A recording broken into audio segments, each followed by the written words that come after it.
Hello. Hello. Hello. Now, I know this is a different. This is not the normal game. My sort of style of game. Um, but I have a reason. I have honestly spent the day doing meetings and ship simulations, and as much as I enjoy playing UAD, I needed a break today for my Friday end of work change. So I decided to go to my games.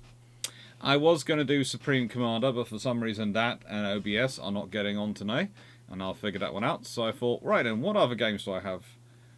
And that I actually downloaded and running on my computer, and went, ooh, I know one, which is Timberborne.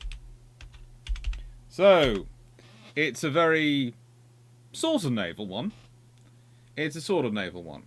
So we're going to do a new game. And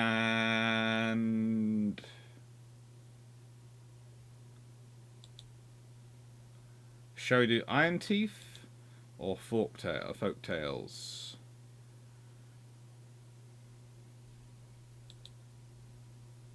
What do we think? What do we think? Iron Teeth or Folk Tales? Well, how bad will the navies be? Is the usual motto, and frankly, who's more likely to build? Well, these have steam engines, which requires a lot of wood to use. These have windmills and sails, and I've been doing a lot of steam work, so I think I'm going to go for windmills and sails. And I'll go for that one, which is what I think is one I built. And I'm relaxing. It's been a tough week, so ooh. You see, the thing is, the more water. This is one of those. I know I've built this. More water is actually droughts are rare and short. Actually, leads to problems because there is. If you'll see from the map, if I make it harder, that actually makes your life easier because you have more access to land.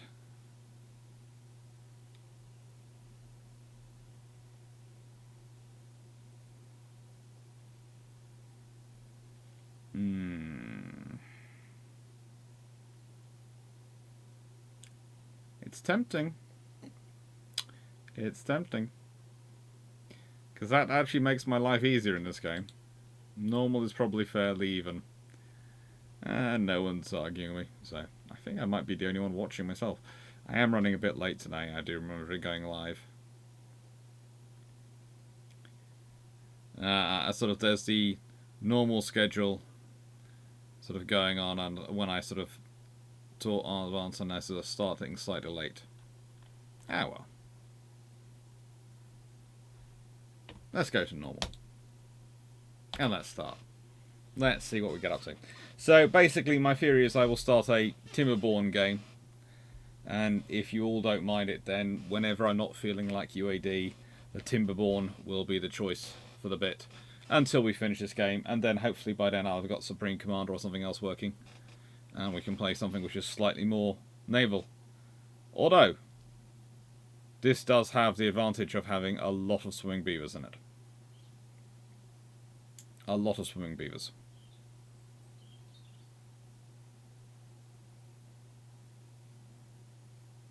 When it works.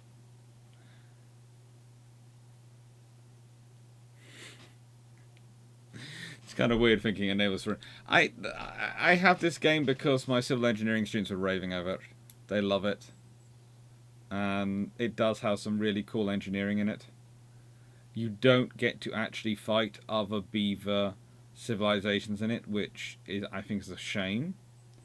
Because I can imagine the weapons of war the beavers would field. They'd be pretty darn cool. especially considering the way one group is harmonious with nature and the other group are iron personified. So, what shall we call today's settlement? As Steve Clark started off with a game about Agincourt, let's call this Agincourt. And I'll just pause and have a look around the map so you can see what I mean. As you can see, we are quite green area, but there seems to be something interesting going on. That's very deep water. And the reason there's deep water, I was sort of trying to have some sort of fun and work out, hang on, what can we do? And look at, that's all this water, but hang on, there's all this. And this. And, oh, there's a point there. That's quite high up. There's a point there, but that's also quite high up. Where's all this water going to go? There's a point there. There's a little maze there.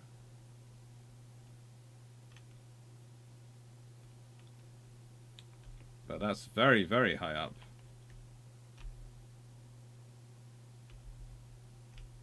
No. Nothing on... Oh, there's another one. At that point also... And there's another water source there. Okay. Go away, tutorial. Yes, I want you to go away. And, oh, this looks like the major principal exit. But at the moment, that's an incoming source of water. So, as you can see, what has happened is that there's a lot of water down there, and a lot of resources down there, but I'm up here. Which basically means I'm not going to flood, but also means I've got a lot of problems ahead of me. And I need to find a way to keep my water up here, and so I can drink it. Which is always a fun one. It's always a fun task to do.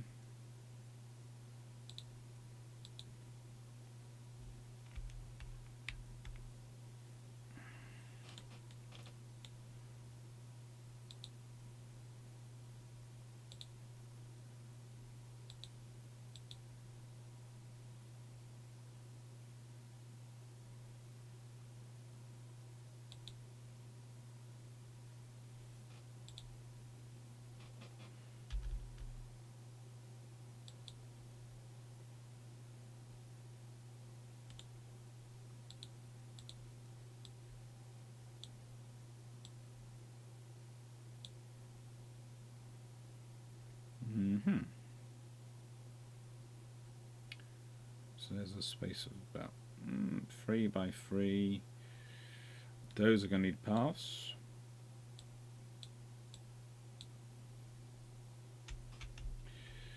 Where should we take you?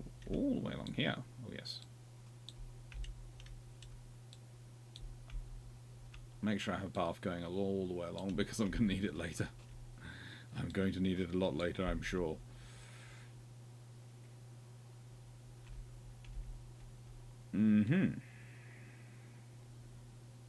Now.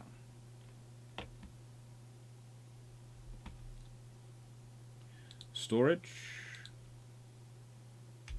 We need water, water, water, water.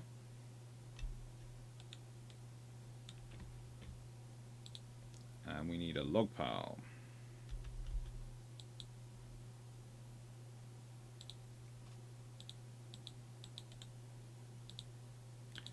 So that's going to be logs. This can be planks, because I need to be storing them in a bit. I've got one of those as well to look after ourselves. That's good.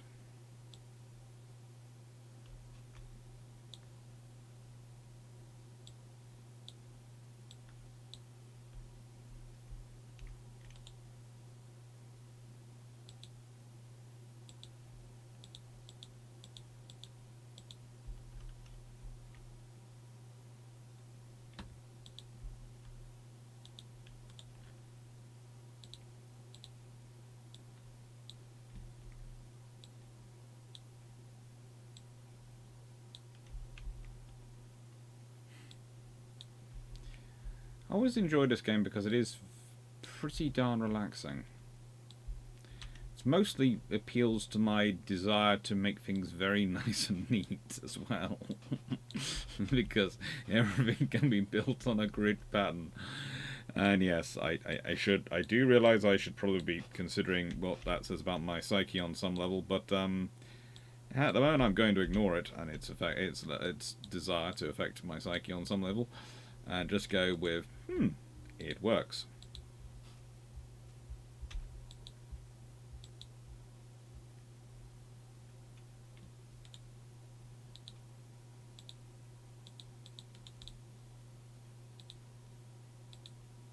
Now I'm going to have to mark areas for cutting soon, but I want to try and get the wood down there on the move as soon as possible. The same with the wood up here.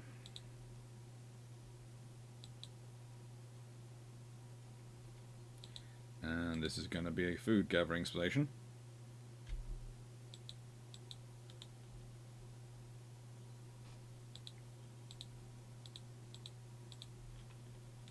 Now, let's see, for some cutting trees.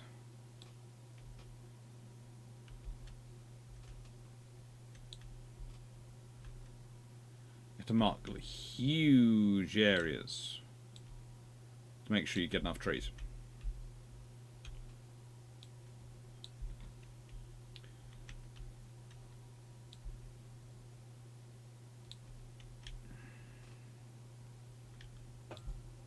And it's always a battle to make sure you get enough trees and enough wood. The two things you are most likely to run into trouble with on this game are lack of logs and lack of planks. It's always one or the other. But once you mark large enough areas for cutting, it tends to just keep itself motoring along quite happily.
It's relaxing, as I said.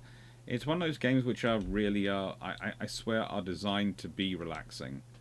There are some games which are designed to be mentally challenging, interesting, and this one is challenging in its own way. It's got just the right level though to also be still relaxing.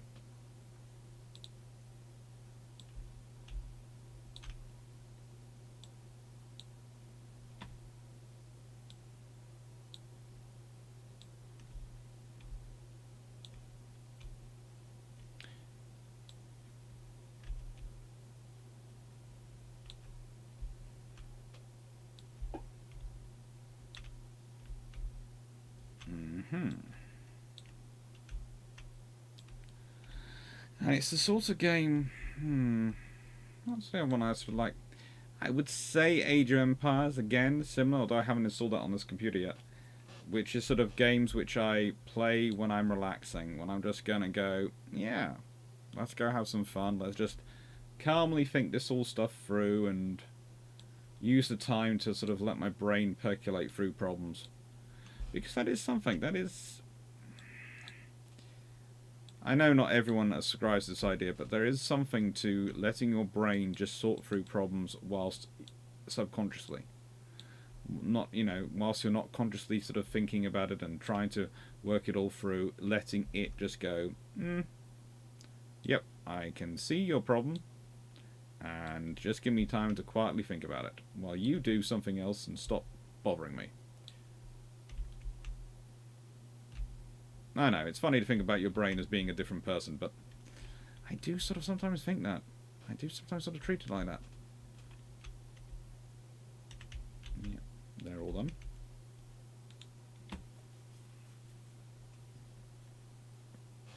And we'll need storage, won't we? We will. Done. Bum.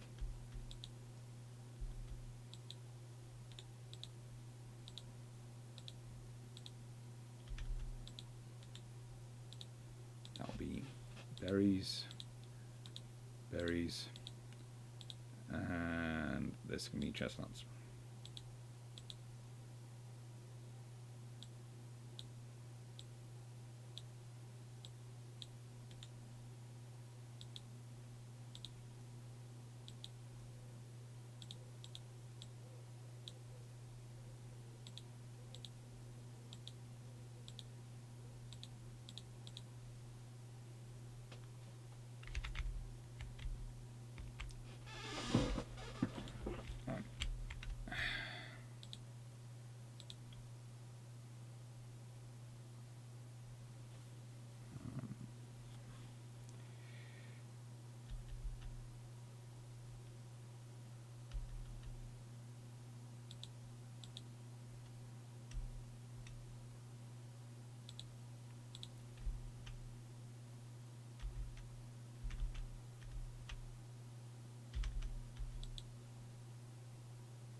There's more water down there. That's useful.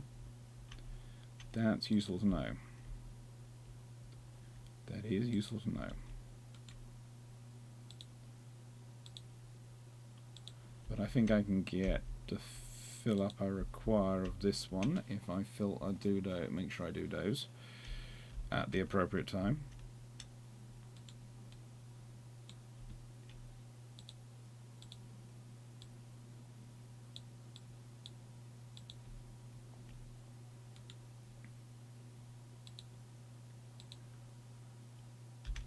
It's the same with the water. If I want to make sure I have enough water, then I need to really make sure I have enough water.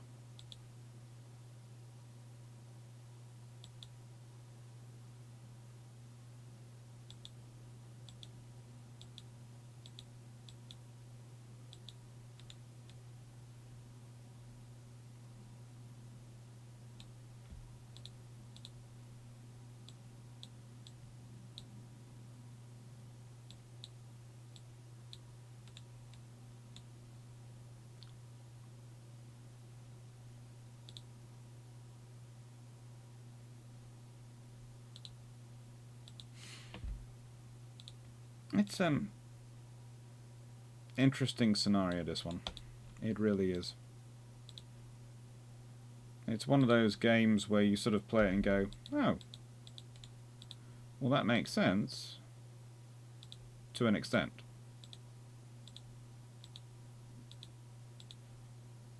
I need to figure it out more. Perhaps I'd enjoy a farming simulator, Dirax. No, farming simulators. You see, you have to remember, I've got a large number of family who are farmers. Farming simulators do not relax me. I start critiquing the farming in them and going, no, that's not realistic, that's not realistic, it's just terrible. It's like me watching an action video. Yes, I am having fun with the beavers today. That basically today I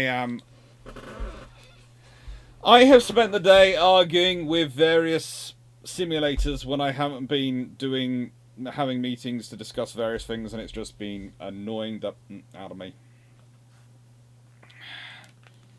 And you know, I thought, I'll do this, and I'll answer naval history questions, whilst also mucking around with beavers. And the thing about Timberborne is, as I said, I got it because my civil engineering students kept raving about it. But also, I thought, well, perhaps this will be a good game to use to illustrate technology and technology development. Anyway, how are we all doing today? How's Cedar Cameron? How are you doing? How Guardsman 14? How are you doing? Found a 1 month subscriber. Cool.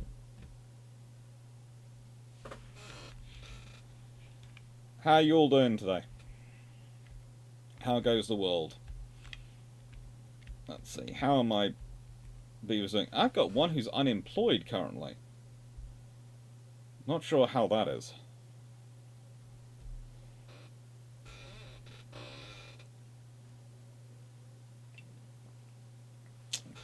Theoretically, there should be some new emojis, because I did spend a bit of time trying to work on them. If they've let them through, there are some new emojis. And there should also be some new sounds, etc., and things you can play. Should be. He says.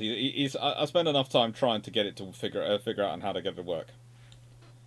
It is a great game for showing supply chains. Because there are so many things you can't do without actually first doing them properly.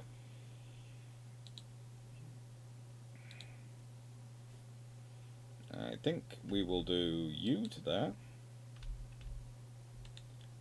And yeah, you here. And you here.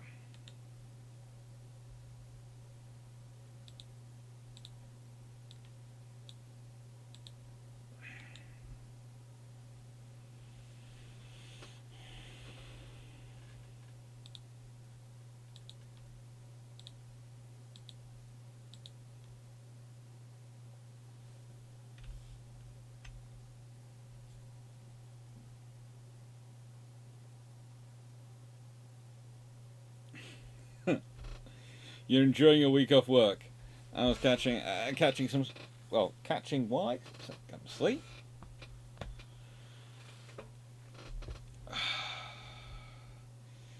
The idea of a week off work does seem rather nice at the moment. Oh good, they have got them included. They are not going anywhere. I just looked at this water and went, hang on. That is a lot of water. Let's be honest, that is a lot of water. I'm not sure what I was doing. Bits of yesterday's live. I missed. Well. Yesterday's live was pretty darn good. The video, which will be going up hopefully today, if it sorted itself out in time, you should all enjoy.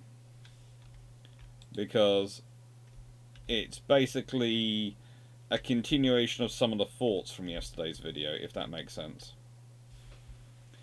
I think that's enough water generation. Basically, slowly, there is enough water generation there to keep the water going for a long time. I think I will, if they're running out of water already. How?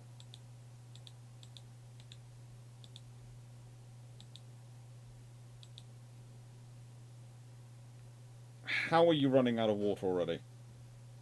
Literally just built you.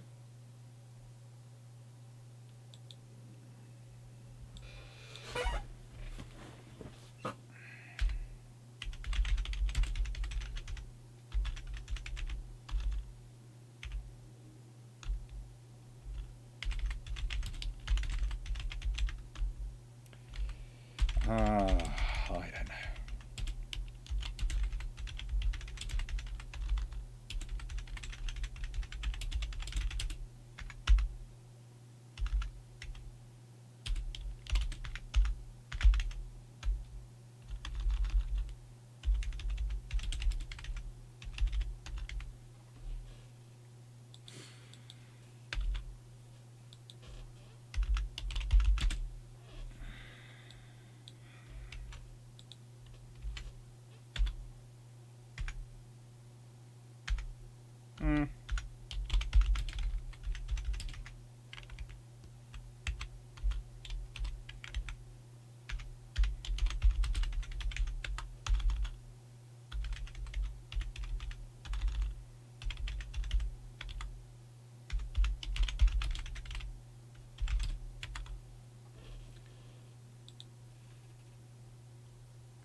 Just prep, make sure today's YouTube video will be going live.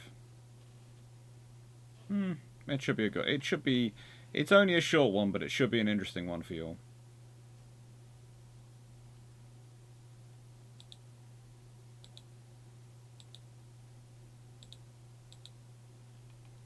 It should be.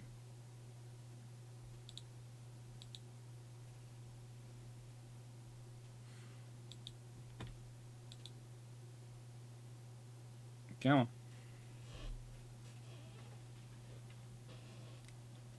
So any questions coming from yesterday's live as you're watching it, CD Cameron? Anything you're sort of looking at going, why?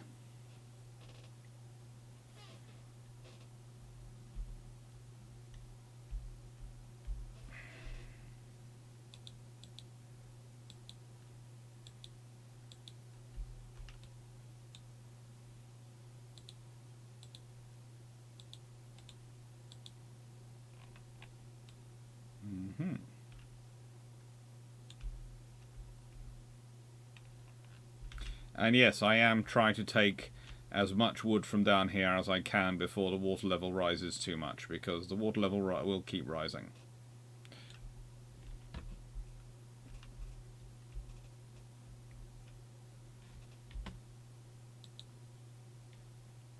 Ooh.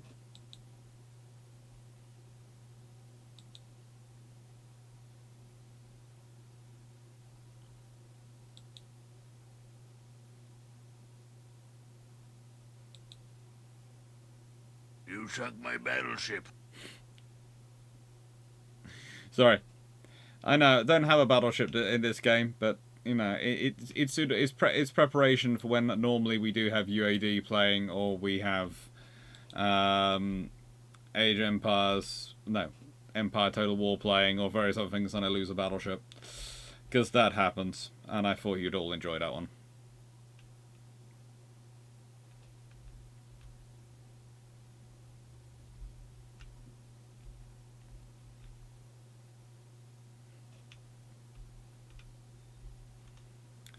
Yes, we have water.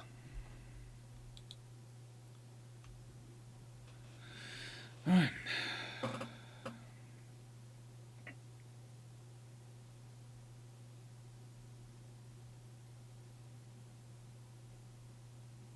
And we need to get the food sorted out, but, you know.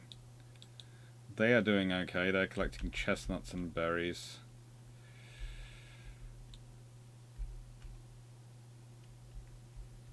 I'm going to need more of those very soon.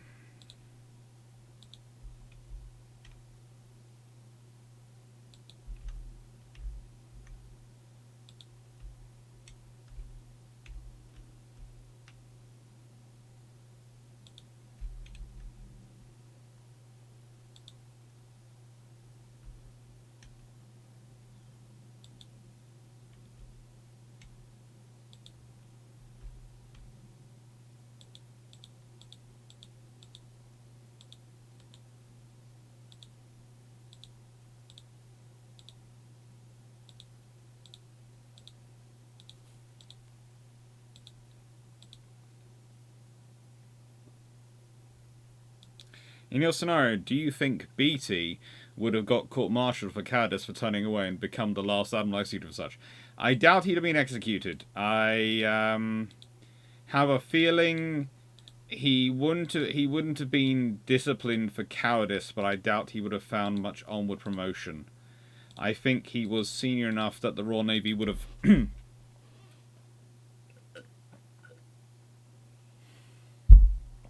executing him for cowardice when his ships had got blown up would be difficult. But censuring him and telling him he will not get any further seagoing commands, that's a different matter. That's basically what happened to Trowbridge. Not cowardice, but you will not receive any further seagoing commands, and I think that's what would have happened to Beatty. Which would effectively cap his career as being a Vice Admiral. Because if you're a Vice Admiral and you can't get a seagoing command, you're never going to become an Admiral. You might retire Admiral, but you won't become an Admiral in service, and so you're not going to become First Sea Lord. And that's the point. If that happens, then BT doesn't become First Sea Lord.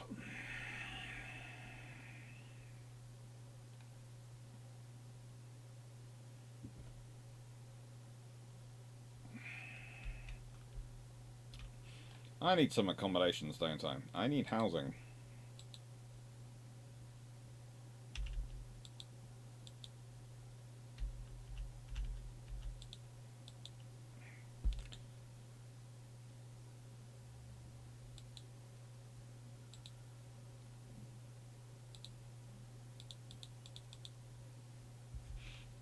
No, not UAD today. I have spent the day wrestling with various simulators, and frankly, I am to hear with systems arguing with me.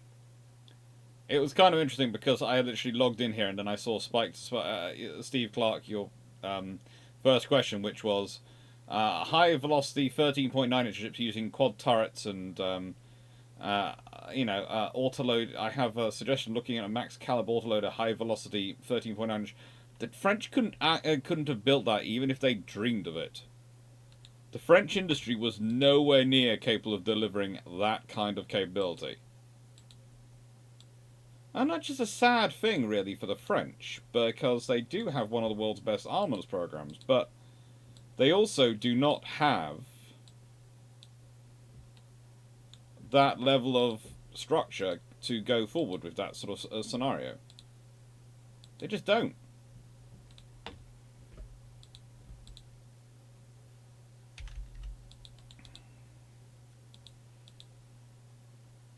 There are lots of things they could do, lots of things they'd like to do, but they're not going to be able to do that.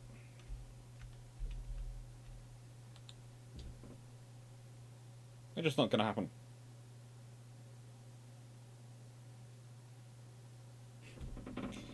The Adeptus Custodes are a form of status cruiser. They are. You are realizing right. The Custodes are a form of status. They are, they are basically a hello. We are this powerful. Are you really sure you want to fight any of us? Hence the golden armor. The moment something has golden armor, basically tells you it is not it is designed to be visible as much as it is designed for perhaps anything to fight. And then you look at the role of other roles they have, and you realise that they are. They are supposed to be the mouthpieces of the Emperor in many regards. And that is going to be reflected in their mission profiles. What's that doing down there? That's not any help to me down there. I don't want that down there. You knew that.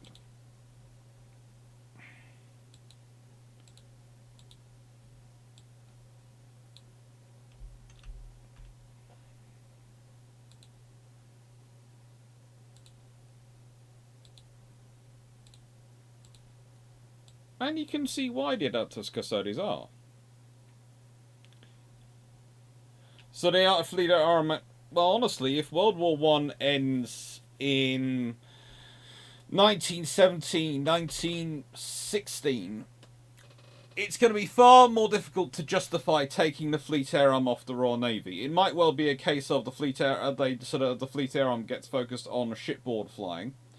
But I could see the British forces would more likely develop along the same pattern as the American and the Japanese scenarios with two air arms, an Army Air Corps and a Royal Naval Air Service, rather than having necessarily an independent Royal Air Force in the interwar years.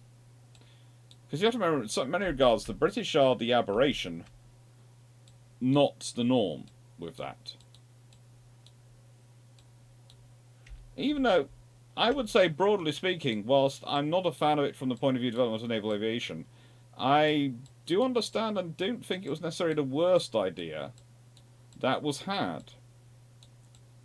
There are problems, and I think it's form of division. I think, honestly, it would have been more sensible and certainly more viable if they had gone, right then, so, Yeah. You guys are not going to be part... You guys are not going to be this. You're going to do this.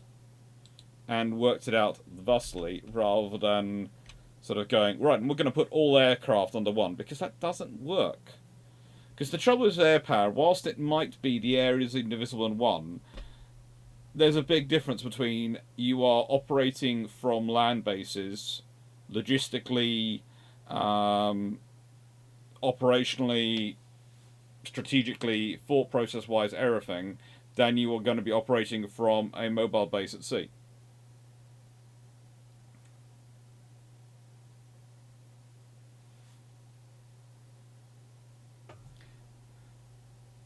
Sorry, Steve? What would industrialization would it take for the French to design build something with a 13-inch 65 gun to put in a Dunkirk? You need to have to redesign the entire process by which the French build their guns, for starters.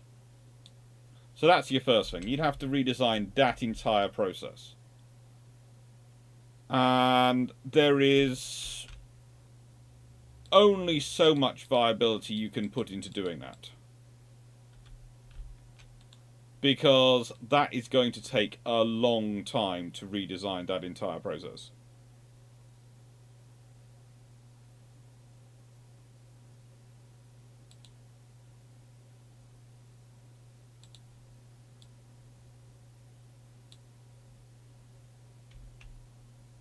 Mainly because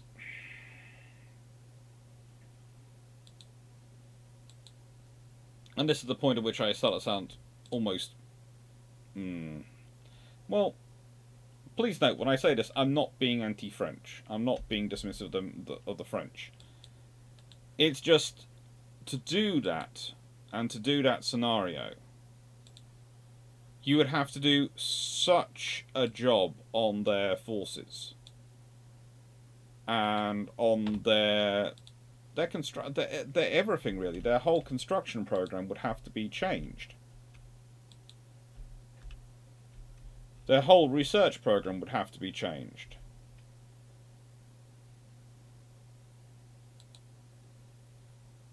It's not impossible.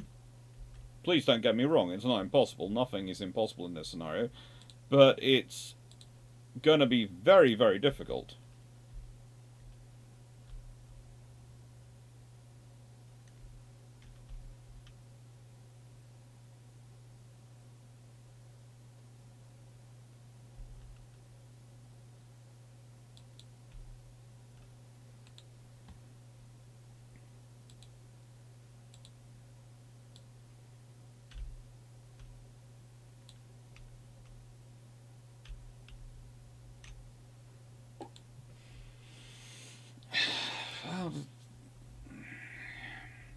Honestly, you'd have to start by forming some sort of institution of excellence to do development work.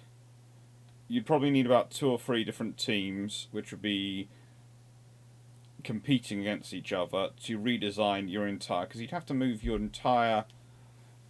You'd have to go for some sort of wired steel hybrid, probably at that technology, to build your gun barrel and make it long enough. You then also you need to make it, of course, strong enough to resist the forces you're going to have to put into it, because to go of 60 cal, that's going to be quite a long way in terms of shell movement. And this is before, I think you suggested also an autoloader, and frankly that's a whole other division of trouble. If you consider the fact they're still having trouble with autoloaders for 8-inch and 6-inch guns in the 50s and the 60s, let alone with the level of technology you're talking about in the 30s and 20s, to develop an autoloader for something which is a 13.5-inch gun.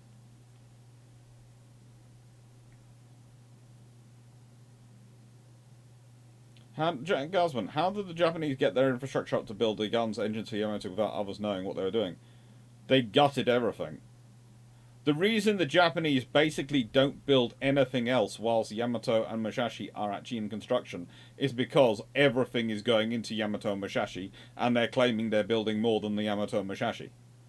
So people know they're building 2 battleships, but they're claiming they're building cruisers and other things at the same time, and they're not.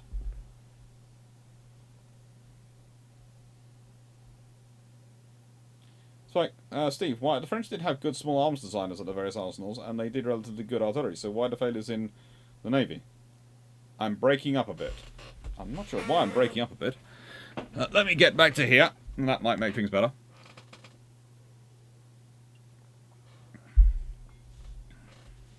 It might be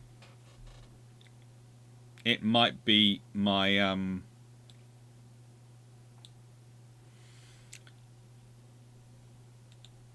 let's see, it might be this. Let me just check the settings.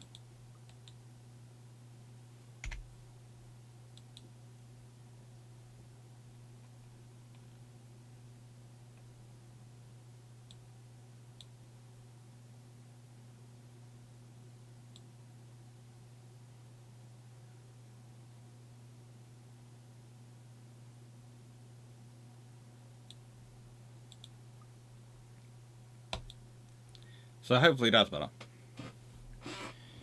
As for the rest of the breaking up, well, I have a solution. Because do I have any water left? I have some water. Woohoo! Yeah. Furthermore, the French would need to do something. Well, they. Let's put it this way. You're talking about delivering a lot of technologies. And, for example, here in this game. Because as Garsman pointed out earlier, this game is very good for pointing out the way things, for being able to illustrate the way things can flow. So, if I want to build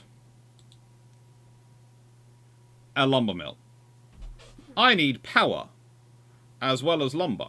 Okay. What power scenarios can I construct? Ooh, I can construct water wheels. They're the best, but they only can go in the water, and I have got nothing. If you look at these channels, none of them are going to directly connect to the land easily. Or sugar. Right then. So what do I do? What is my options? I can do some power shaft movements. I need to develop all these. And I actually need timber to build this. Oh, I have a power wheel. But that involves having people, which means I need to have people to power it. Okay.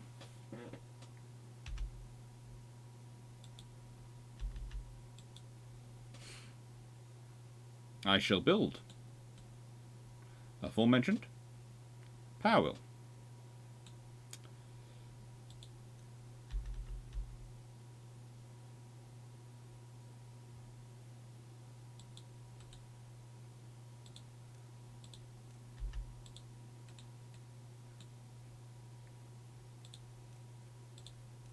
Now these are all the technologies I have, but I need to have wood first before I can do that.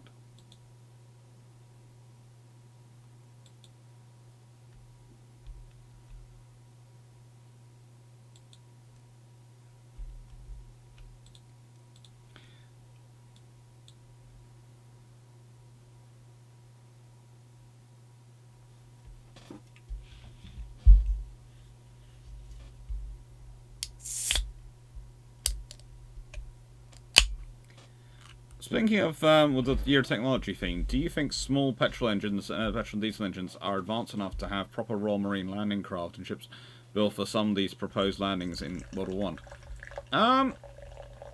Honestly, they're getting there. It's the It's not so much the advance of them. They have the power. It's whether they have the reliability, and also to an extent the noise. They are horrendously noisy. Some of them. Absolutely terribly noisy. So it's going to be a factor in that development.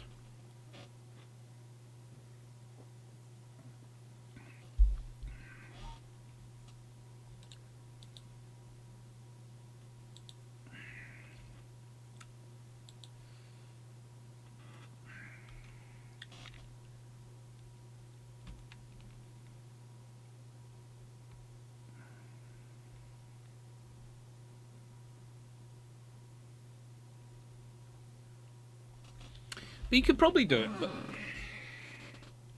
it's going to be easier with the ones when you're in about 1916 and the engines which are being developed for the aircraft than with the engines available in 1912.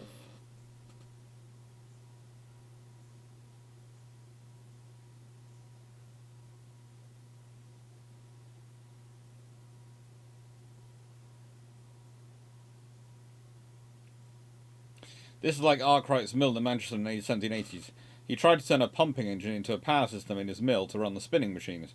It failed, so he created a pump storage scheme and used the engine to move water and used this to power a water wheel. Yep. It's working out and adapting the system to try and deliver your goals with the technology you have.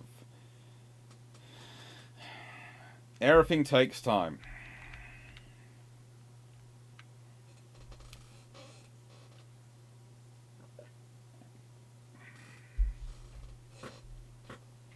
Mm-hmm. Mm-hmm.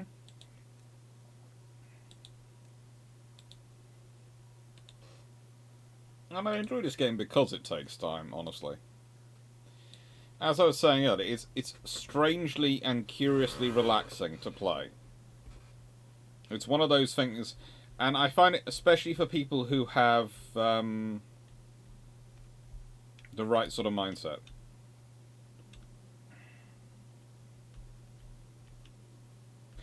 For a year you thought they were bears, not beavers. Well, they even go swimming when you want them to.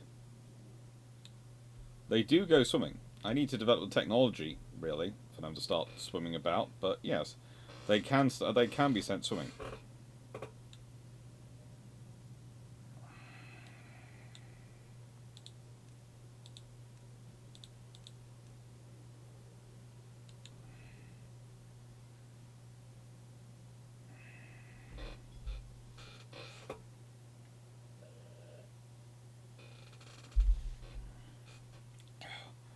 Skid Cameron, sorry, every time I hear Arkwright, I have Open All Hours flashbacks. Oh.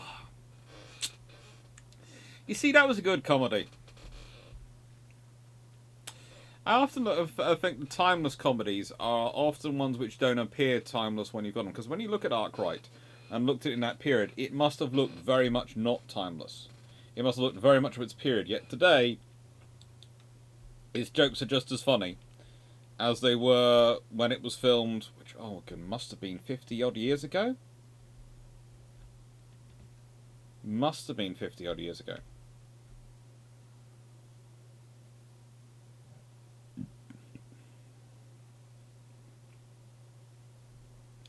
Which is a testimony, really.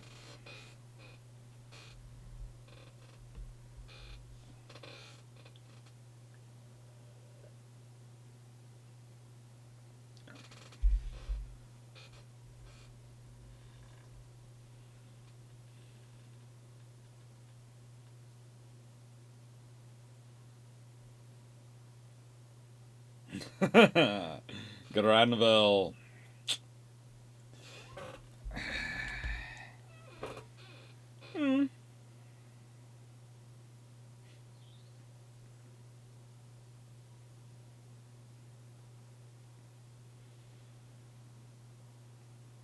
Oh, good lord.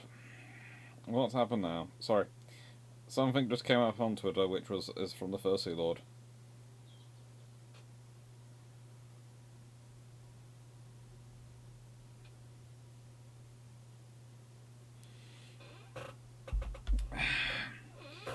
Someone's finally realised that between the French and the British that we have free carriers, and therefore, if you want to maintain a reliable deployment in the Far East, you've got to probably have one from each. You've got to have all of us involved.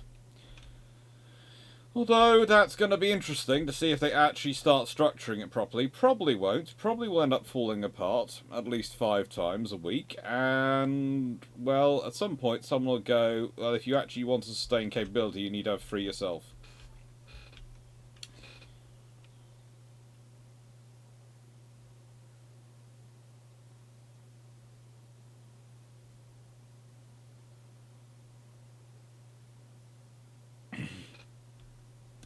You just have to be old enough live in the UK to appreciate Ronnie Barker at his best. Ronnie Barker at his best was something to... It was something to see. Ronnie Barker at his best, really.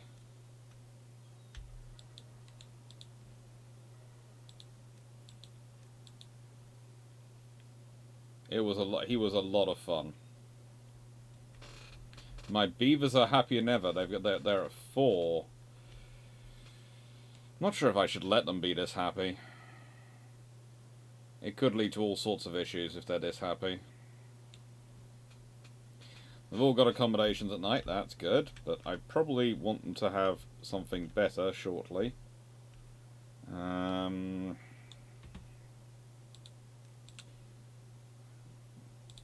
Put that down there. And then that gives me this area as a line out.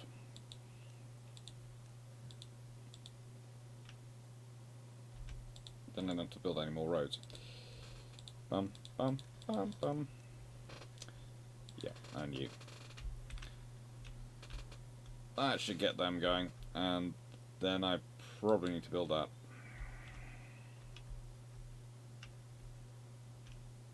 Because it's always good to have some food production going on.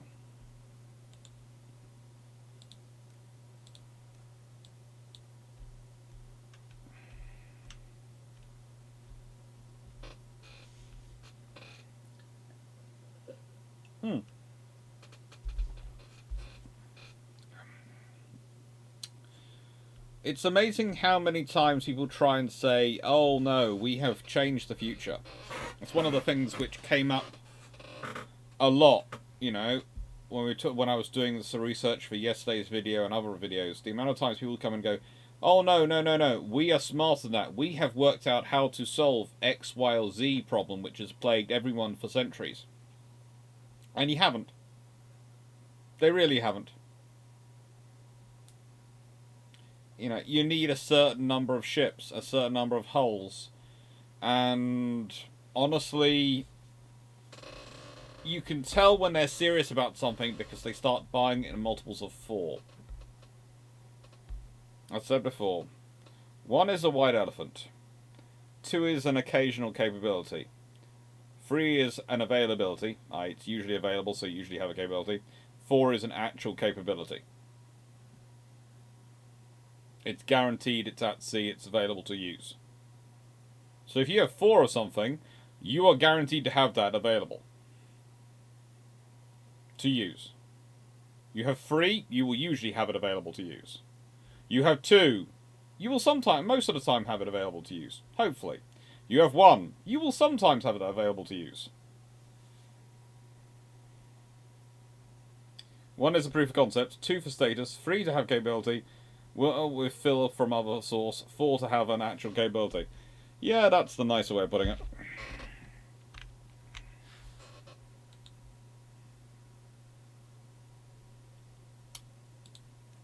But, yeah. Doesn't make me many friends when I say that. It doesn't make me... I can't think why, but it doesn't make me many friends.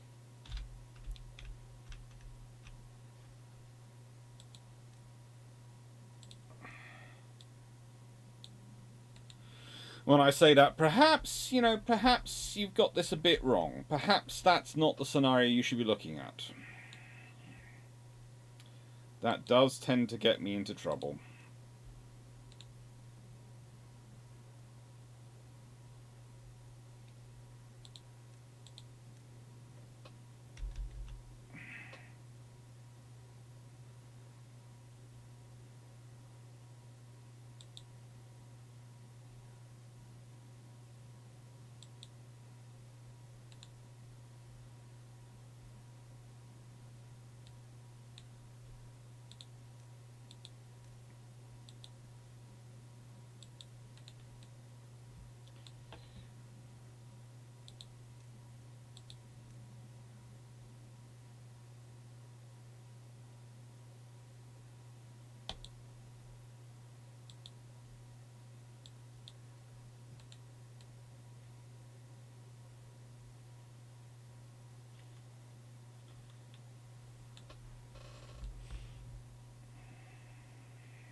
Husband, I always remember it made as it made sense. Made the USS Enterprise make sense to me, as it was a proof of concept for Nimitz. Yeah, they were testing it out. They were testing out the idea of a nuclear carrier. They worked it out, and then they worked out something which was a viable version of it.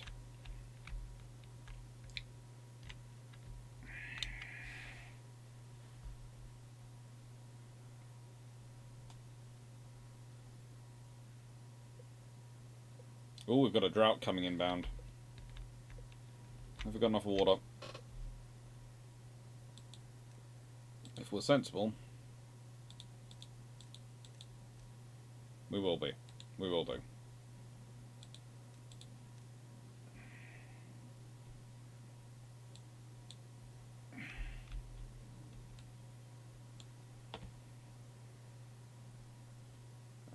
Plant crops. Plant some sunflowers because I like them, and they tend to make the beavers happy. And plant some carrots because they tend to feed the beavers. And that's kind of like the reason why we also have so many potatoes over there, and fields and wheat growing here.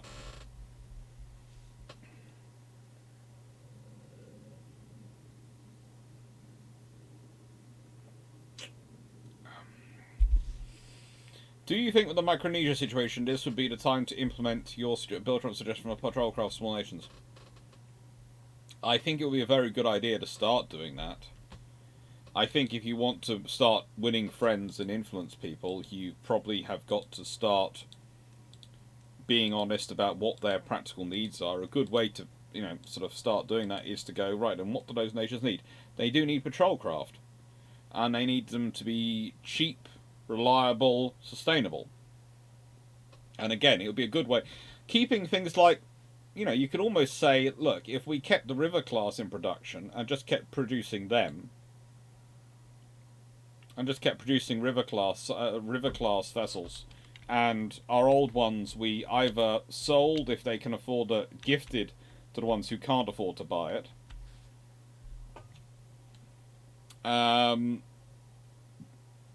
The equipment they needed, just basically, yeah, go on, have it. It's good for you. It's good for us if they have that equipment. It's good for us because, if you think about it, if those nations have patrol vessels that are suitable, they can look after their own fishery protection, which will make them feel more stable. It'll help them deal with other issues in the area, and it will get, because they're using British equipment and British this, that, and the other, then they'd probably want to come to Britain for training, which allows us to build better and closer links. And it also helps with logistic issues. It's a no-brainer, really.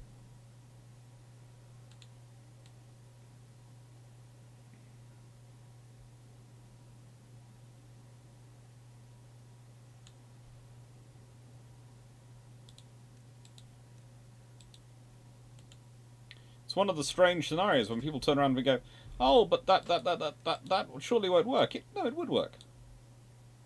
Make life a lot easier as well in so many regards.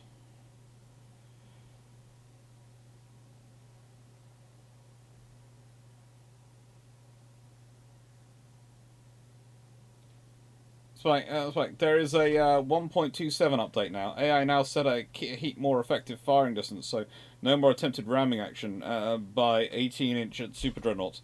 We can hope so. I have so far. I found the latest update of UAD to be. It's probably going to grow on me. I'm probably going to realise there's a setting somewhere I need to play with or something. Or maybe... we'll see.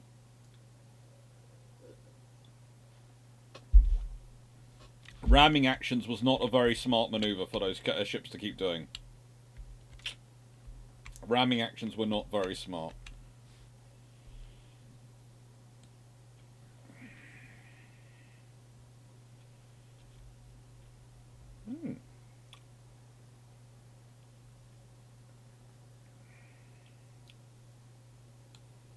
Now, this should be giving me quite a lot of people.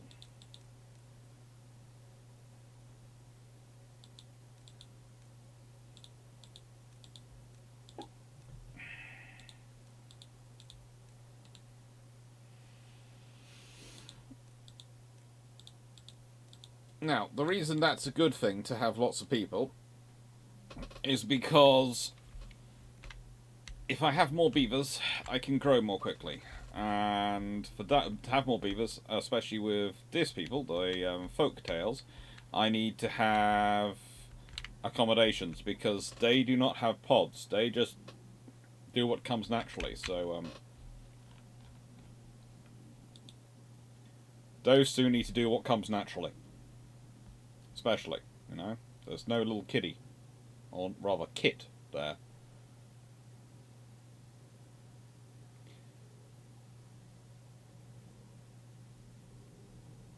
Do you feel a ram ship could have helped in the Cod Wars? Honestly, an icebreaker would have helped in the Cod Wars. That's what you needed. You needed something which was fitted up for dealing with ice and dealing with that scenario.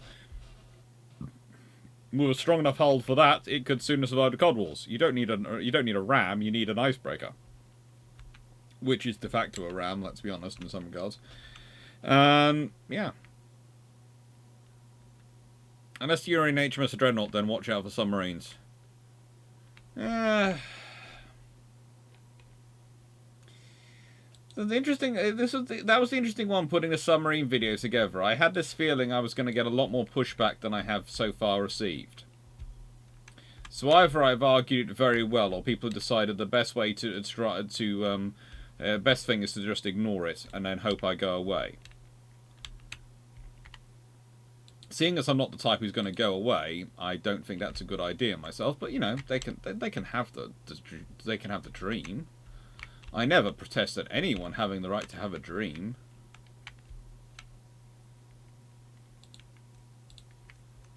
We should all have those. Oh, good lord, look at how far the water's already got. Water's already got to there.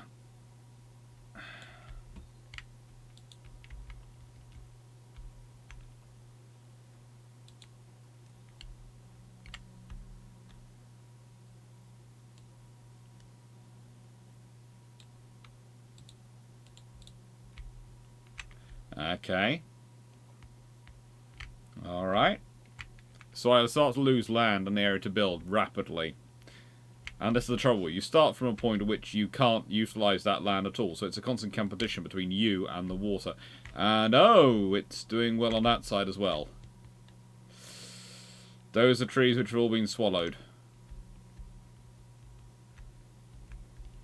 They've gone. They're flooded.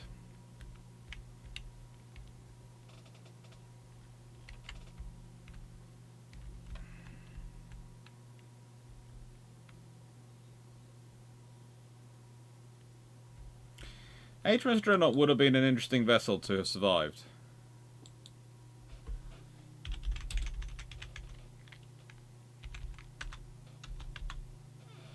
She would have been. She would have...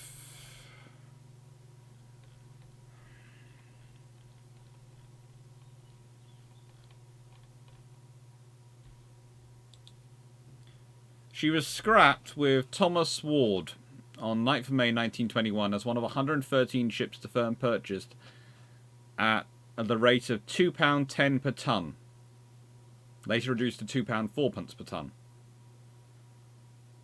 She was assessed by this point at 16,650 tonnes, and so the shipbreaker paid £36,630 for her.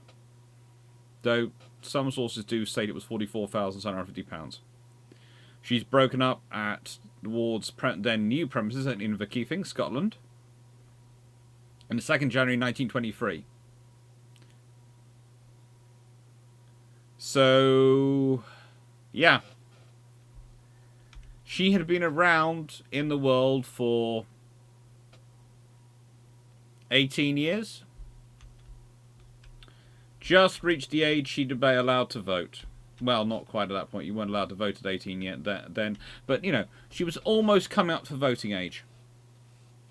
Almost.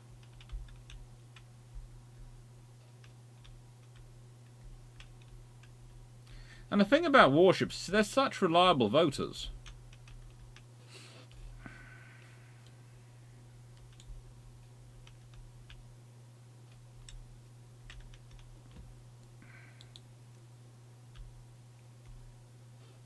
You really are.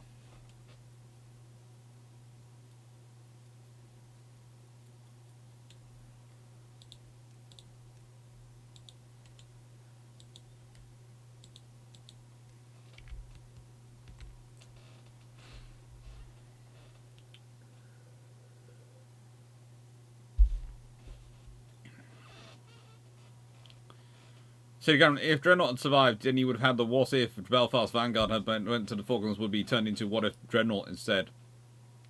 I don't think anyone would have wanted to send Dreadnought to the Falkland Islands in 1982. Agreed, she would look amazing next to Warrior. The question would have she would have survived World War II. She would have had to be somewhere pretty interesting. If she'd been used as, I don't know, a guard ship down in the Falklands or something like that, then she could have survived. Which is interesting, because if Dreadnought had been sitting in the Falkland Islands for the entirety of World War II, having survived World War One, World War Two, and then still been around into the 1950s, then she might have been preserved.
As said though, this game is pretty darn relaxing. Which is nice.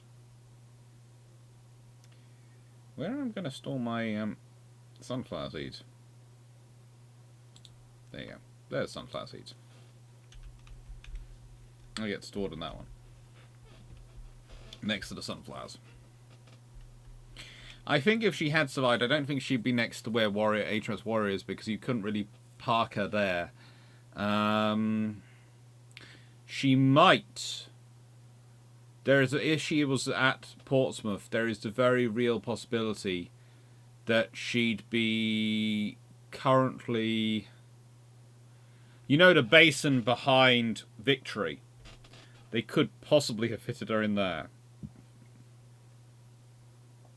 So it would be Victory, Mary Rose, M1, M11, and then it would be Dreadnought there, with Warrior still in her original place. Or there again, though, they might change Warrior's positioning and put Warrior there and have Dreadnought the other side and use that basin completely. It would be interesting to see what they would have done.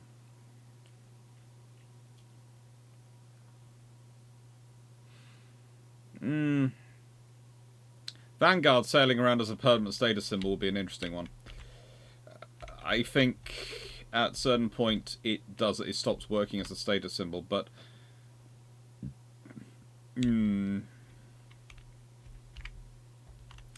there is certainly an argument to be made for larger escorts. There is certainly an argument to be made for them.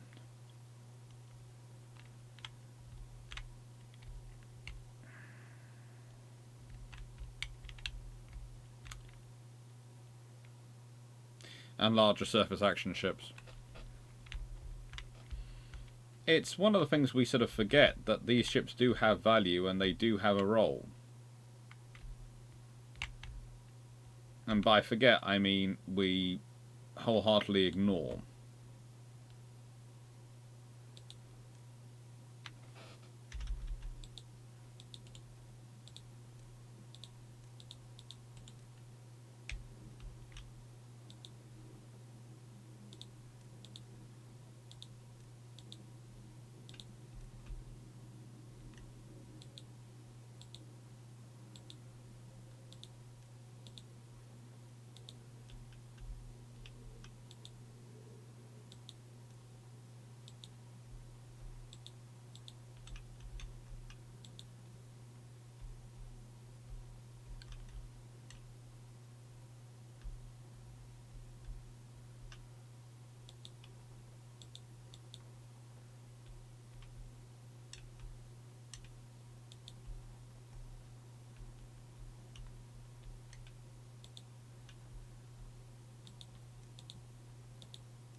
See, I have 10 personnel going around here, but I'm not sure where they all are.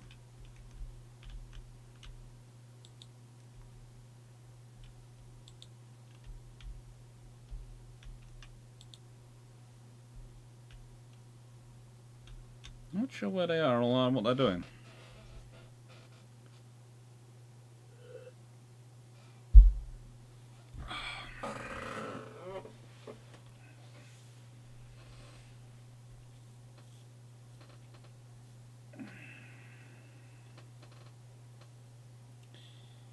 I think you have to realise that with modern ships, they are going to grow in size as you want them to do more. And eventually, though, there is going to be people going, well, no, they cost so much money because I'm putting all our eggs in one basket, which is true. You are. But the reason you're putting all your eggs in one basket is because you're not building enough ships in the first place. And you cannot, you no longer have the necessary ships to put together a task group. So you're having to send a task group of one ship. In which case that ship has to be able to do everything. That ship has to be able to do everything, then it's going to be very expensive because it's going to need to carry the equipment to do everything. And that's the problem. A ship which is carrying the equipment and necessary components to be able to do everything is by its nature going to be expensive because by its nature it's got to carry a lot of stuff.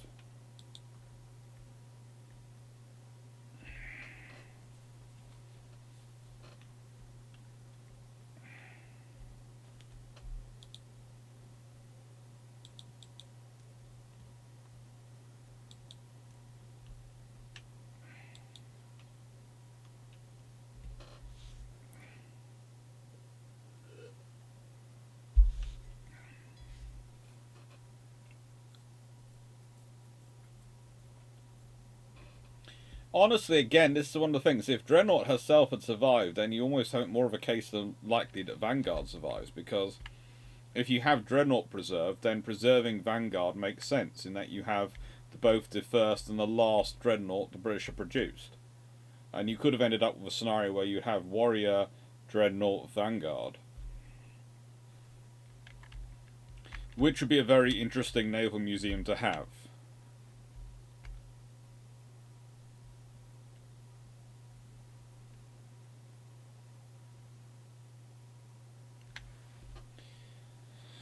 Surely in the modern world you want lots of smaller ships, as modern weapon systems are almost one shot, so you need a stream going to the conflict zone and base and back again. Nope, because if you think about it, what happen if your weapon systems are one shot? That's great, but what about reloads? How many salvos are you going to need to fire? How many shots do you need to take? That's going to make your ship bigger. It's not carrying just one weapon. And so it's got to defend itself to get there and then get back. And so, yes, it's a nice idea to go, yeah, well, it's one shot, so we'll build a small ship. But the thing is, that one shot will definitely kill that small ship. Whereas the bigger ship, well, it's got probably enough air defense missiles, enough radars, enough guns, enough firepower to hopefully weather the storm. Guardsman at 14. If a navy had a museum had both of them there, I would live there. You wouldn't be the only one. I think I have a suspicion. Quite a lot of people would live there. Be certainly a fun place to go.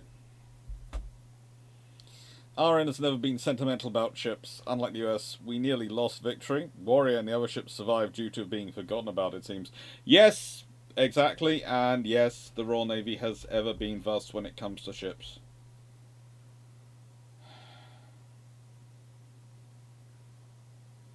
If you think about that, Invincible didn't he survive, and when you consider all she did in the Falklands War. If any ship was going to survive, you think it would have been, thought it would have been Invincible. Hermes, well, yeah, the governments had changed many times, but you thought Invincible might stand a chance of being preserved. The nation which had developed the aircraft carrier, developed all sorts of things, you thought would have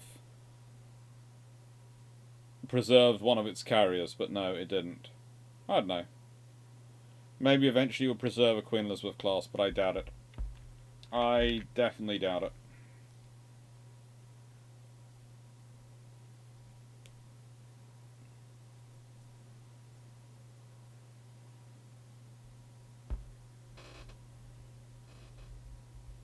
And that is sad.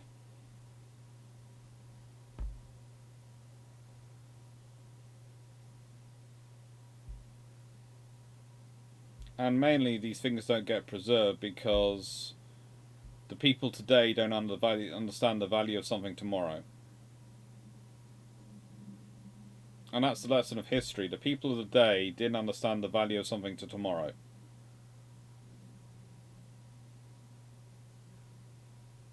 No, I don't think there's a... There won't be a plan. There will be nothing so grand scheme as a plan, so sensible as a plan. That will not exist.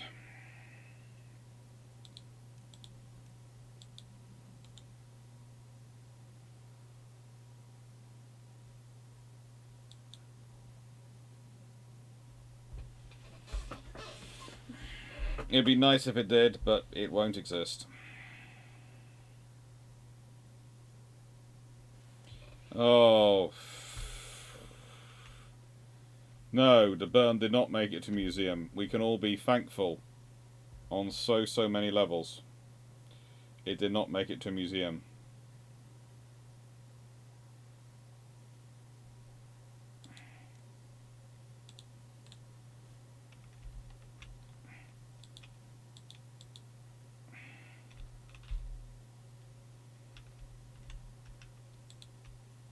So many levels.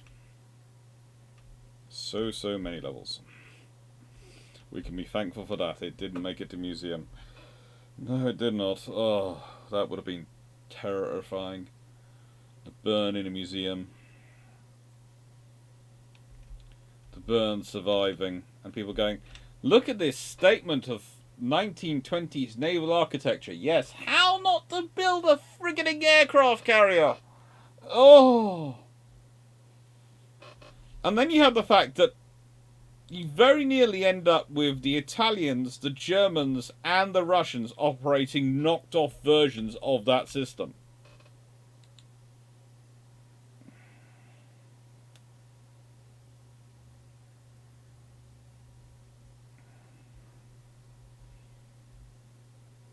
She was the French first and could be taught, but I used to teach navies not what not to do. Yes, I will concede that. But I will also say that, frankly, I would prefer her kept a long way away from still being around.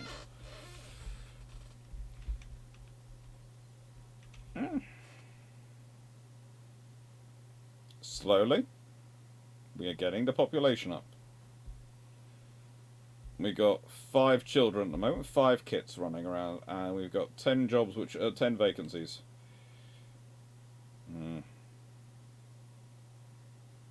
Oh. I haven't yet downloaded a mod which gives you a railway. I would like the mod which gives me a railway. I can't think why I'd like the mod which gives me a railway. I'm not at all obsessed with sort of railways and engineering. That's getting very close, isn't it, to there? See what I mean? The water is slowly rising. Getting closer and closer.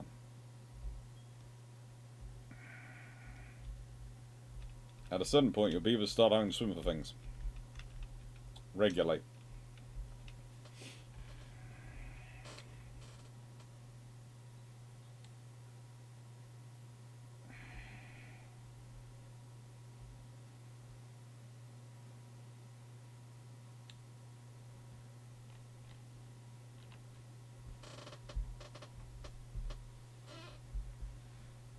If I had to have one, Burn or Graf Zeppelin.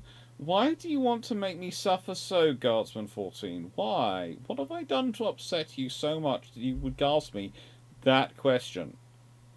Of why would you want to make me suffer that way?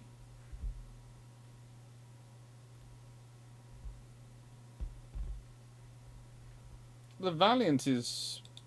Well, the Valiant was merely a mildly interesting tank in some regards. You know, it had issues, but it wasn't that tremendously terrible.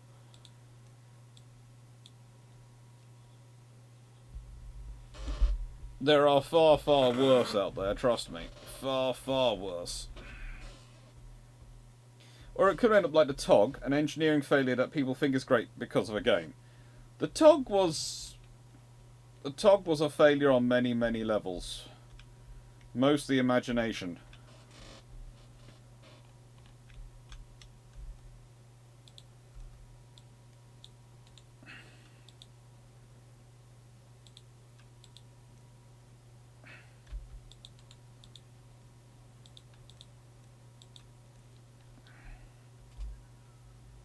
Mostly of imagination. And that was the TOG's biggest failure.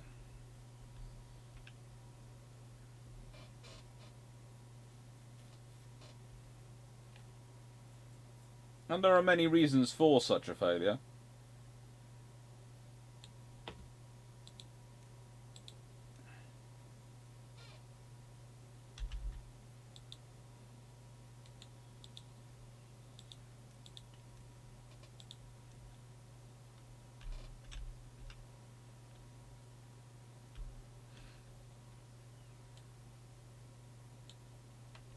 I have the feeling the water will be over here very shortly, but hopefully in that time it will get me lots of precious wood. Bob Simple Tank, now that'd be cool. A few of those surviving would be quite fun to see. Undefeated, of course, the fact they never left their home territory did help with that matter, but, you know, undefeated.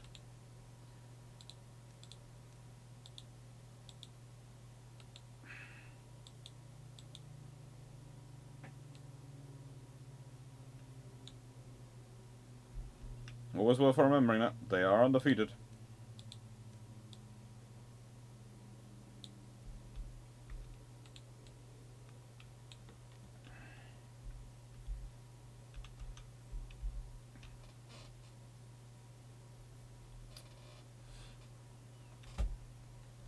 This is a very relaxing game.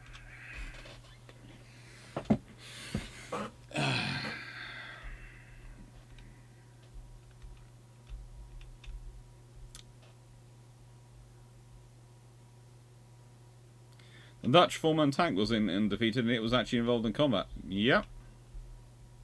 True. But like a lot of Dutch systems, it is very, very good. The trouble is the Dutch were not in a good strategic place.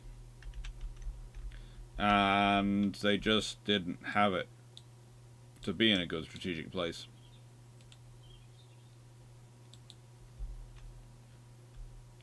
It's the sadness for them. Because they have many opportunities which could have presented them with great advantage, but they just don't get to do it.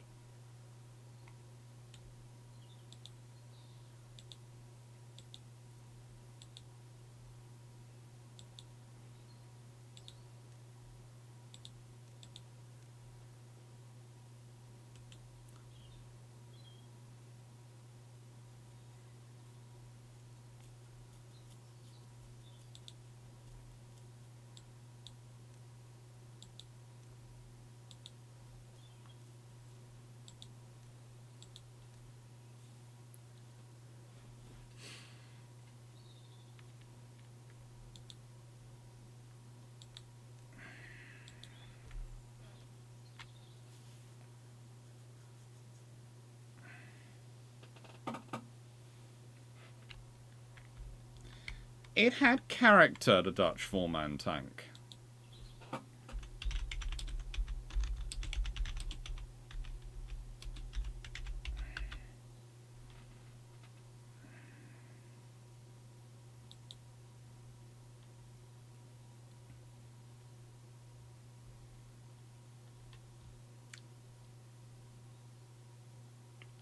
And if I'm not mistaken, it actually said the thing I was remembering it from was its service in Alaska.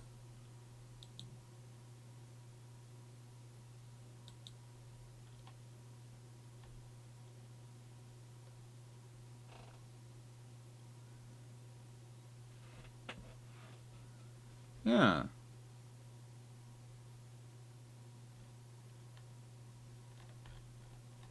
It looks perfectly fine. As tanks go, it's perfectly viable.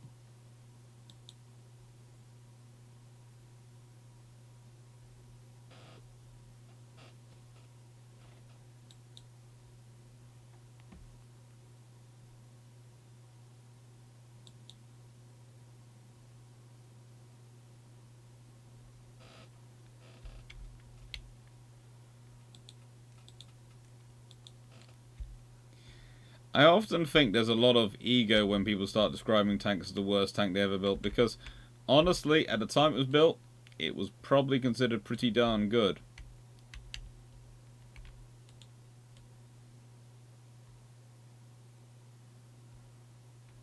Oh, that water's going to be coming up over shortly.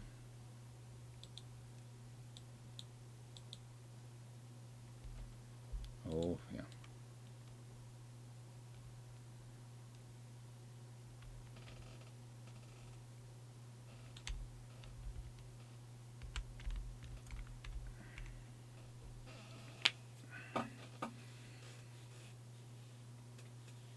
If it's tank stuff, you ask Nick Moran.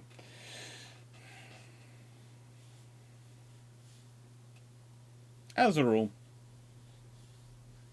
Although I don't mind talking about amphibious tanks, because I know a fairly large chunk about them, because they tend to cross into my sphere of work quite a lot. And it's also one of the reasons why I have fun with the some current modern forces, because it's a case of, yes, you might not need tanks anymore for modern amphibious operations, as a rule. They might be useful, but it's a case of it would be nice to have rather than a have to have.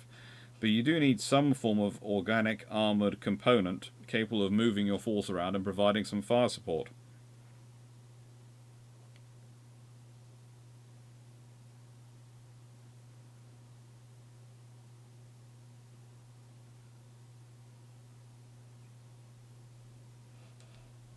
Not having it is going to provide you with a lot of problems. A lot of problems.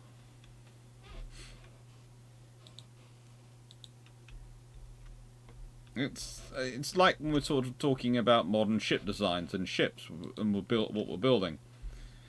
People often sort of focus in on the sort of larger ships and go, "Oh, do we really need this, because of the size of the princess?" Because as earlier was pointed out, most weapons are one shot, one kill. Well, for starters, that means you have to actually hit your target, and that ship's going to be doing everything it can to not get hit.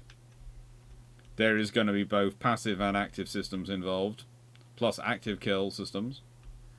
I do sometimes wonder whether or not we should be investing in slightly more armour and subdivision on ships. And the reason I say that is I think it's good that if you are hit, to try and limit the area of effect as much as you can.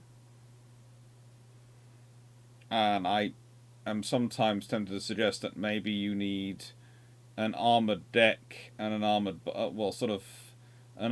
at least one armoured deck, probably just above the waterline, an armoured bulkhead, or armoured bulkheads that divide the ship up into six super compartments, far bigger, lots of subdivision within those bulkheads, but 6 armoured bulkheads along the ship. Let's say you have 30 bulkheads, you have 6 which are armoured. And probably at least one armoured longitudinal bulkhead, at least down the centre of the ship. So you have other bulkheads, of course, across the ship, but you have some armoured ones, at least one armoured one down the centre of the ship, etc., that are going to provide you with your resistance, your protection from a lot more damage.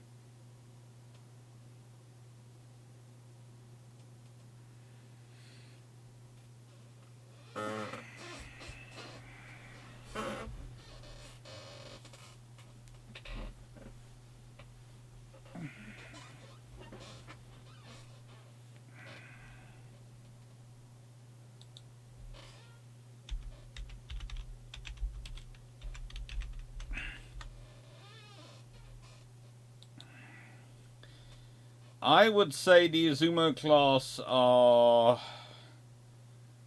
The Japanese call them helicopter destroyers. I would say once they're fitted with the ability to carry and operate F-35s, they are definitely branching into the like carrier, invincible class carrier sort of scenario, and that's what they have to be looked at as.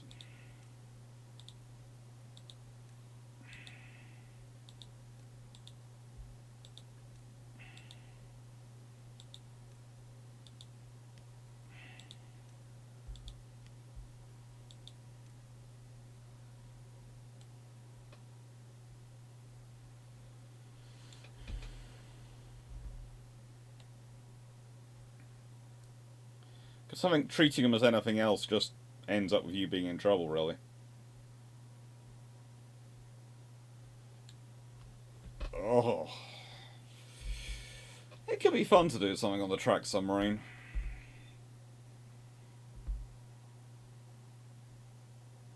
There's a few different scenarios going on there in German thinking. A few different scenarios. More than we often presume.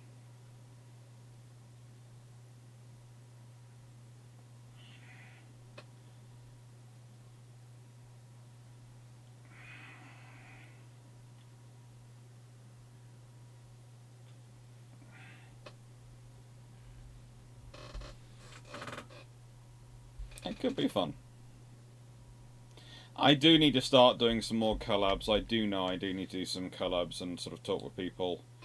I'm very bad at it though, because I get so organised with the stuff I'm doing and working out myself, I forget to include other people. And I realise this is definitely a flaw when it comes to YouTube, in that you should do the collabs. But it's a case of, also, I work with so many other people on such a regular basis. I often forget about, hang on, I need to include more people and grow the collabs even more. And that's on me. That is entirely on me.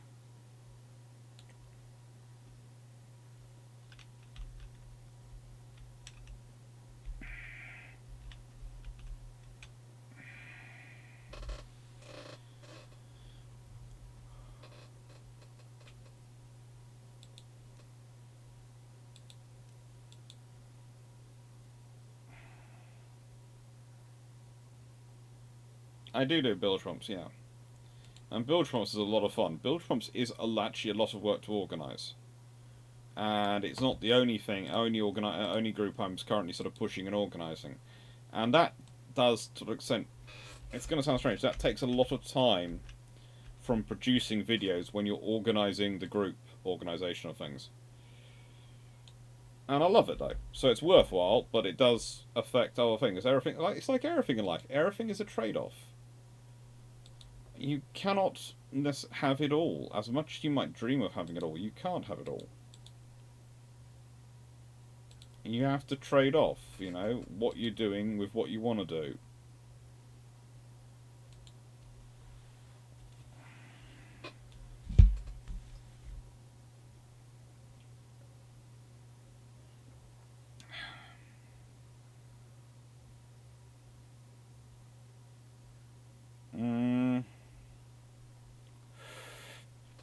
I don't think the Japanese are really ahead of the time with their I-class submarines. I think they are... The Japanese are perfectly of the time in that they're producing a variation of the idea of a cruiser submarine. And you have to always think about that. There are these options going around of what these submarines are for and what their purpose is. And you also have to be very careful to ascribe modern ideas to things which were worked out in the past. Okay.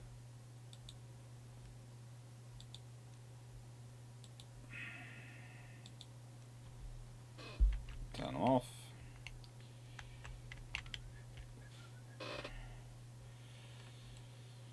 They are now underwater, but they've got some wood on them, so I'm going to get that wood out.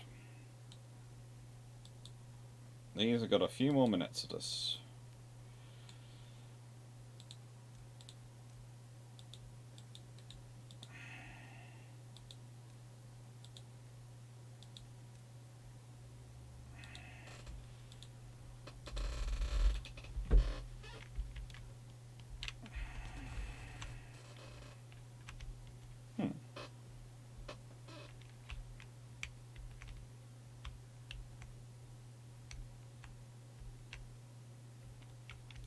Germans did try to put all sorts of things to try and hit the US, because basically,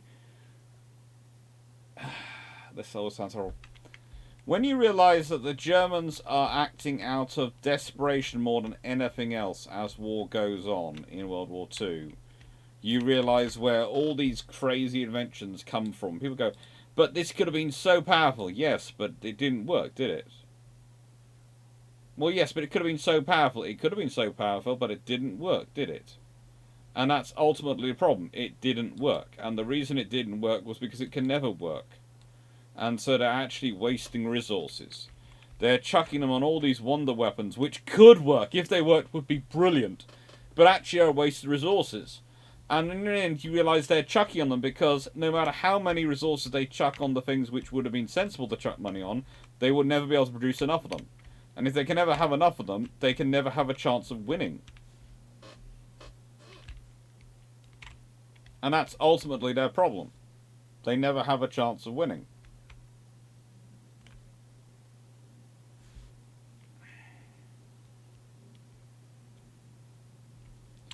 No. It might lead to the Surkov, but it doesn't mean I'm going to follow it to the Surkov. And the Surkov isn't that bad. It's not as bad as the Burn. It does have some logic behind it. It's just why.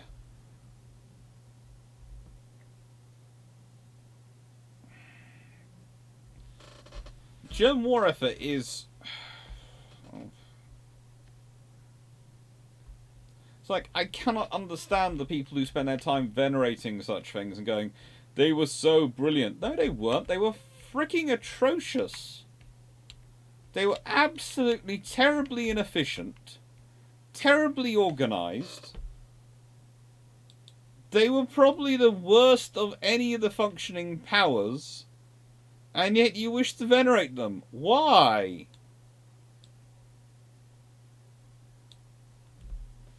What, you know, what possesses you to think that they are in any way, shape or form a good idea to venerate? They were pointless.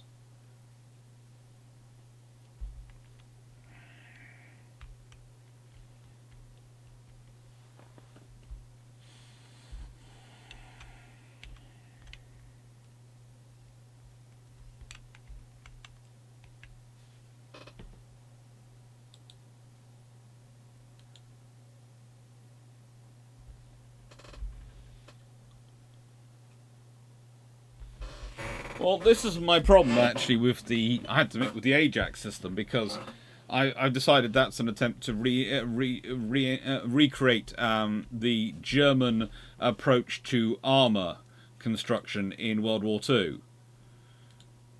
Honestly, that's the only scenario I can think of for why it is quite so terribly, terribly shoddily produced.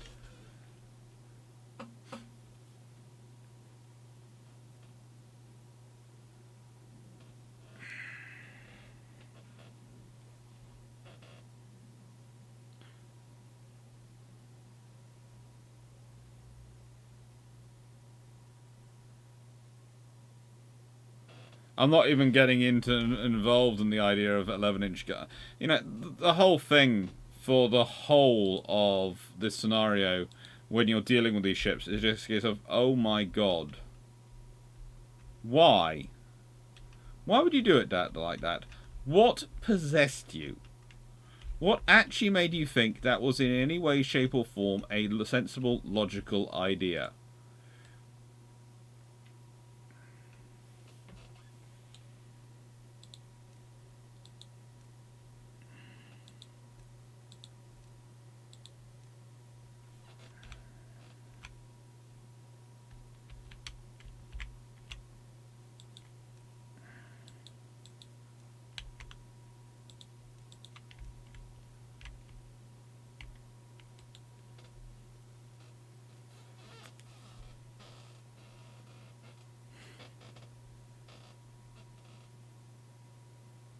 Sort out a decent destroyer and cruiser program.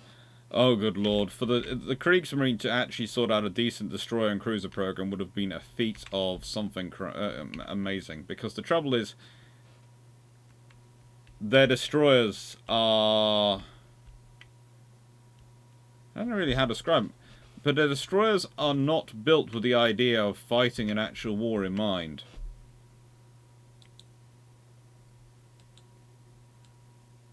I swear they're not.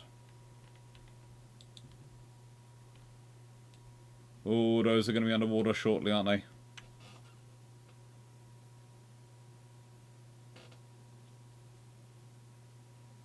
Are they going to be underwater shortly?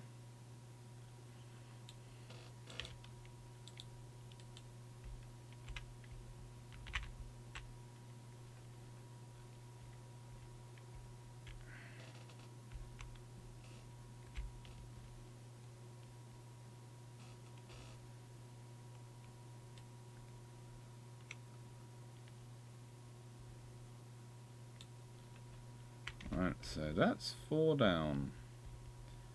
Okay, have I lost all the ground yet?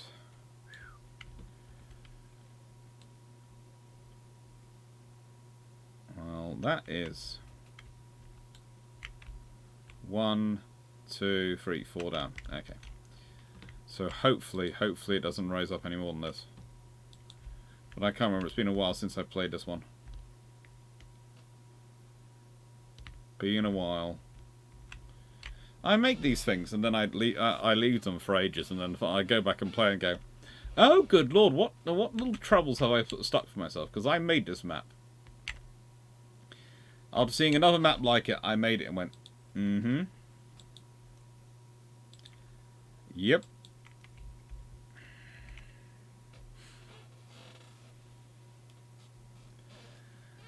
They were like the French in toward destroyers. Look at me, I've got bigger guns, so don't mess with us. RN, IGN, USN. Yes, but your fire rate is less than half ours and you can't hit anything. Yeah, that's pretty much the policy of most destroyers. Your fire rate is less than half ours and you can't hit anything. Yep, that covers it.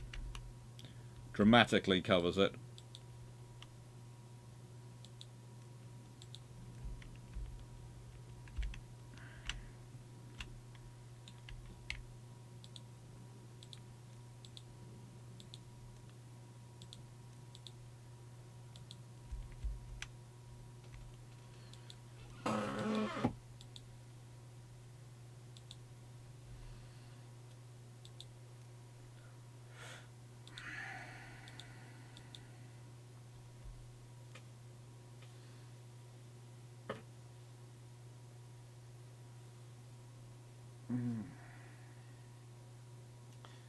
But you look at all the issues in Germany, 1953 to 45, and the issues of who is in charge of sorting stuff out, and it's only at the end of did they put a man with half a clue of what to do in charge, rather than the fat clown in charge of Luftwaffe.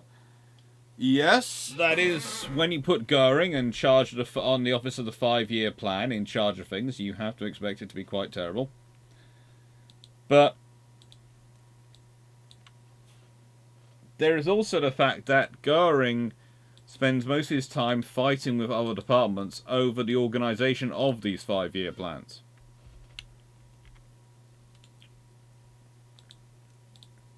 And everyone is trying to get closer to the mustachio gentleman.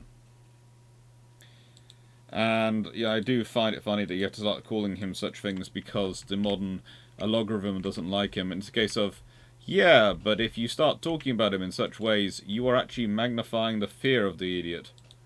And he was an idiot. Let's be honest. He was not smart. What he achieved through a very interesting version of understanding of human nature. And a very interesting understanding of politics. Which probably only worked in the scenario he was in because of circumstance and context rather than actual capability.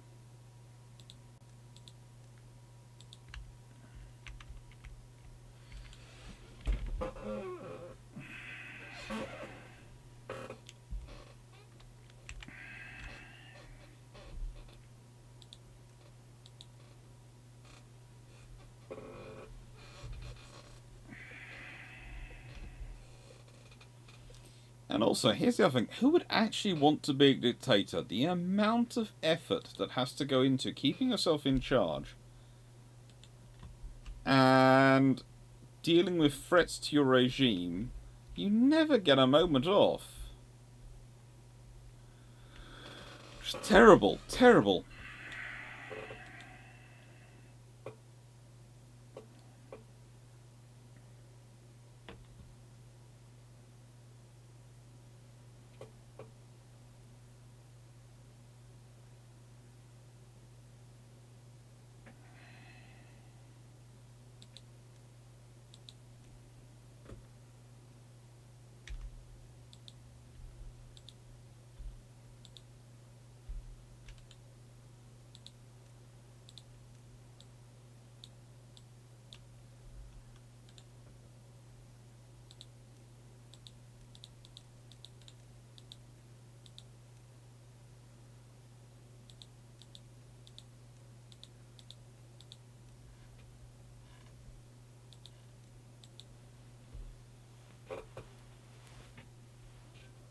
Oh no, we don't want to ask them. Frankly, they would never give you a decent answer.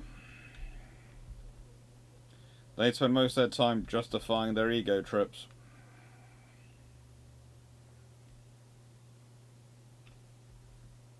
And that's more of a hindrance than a help.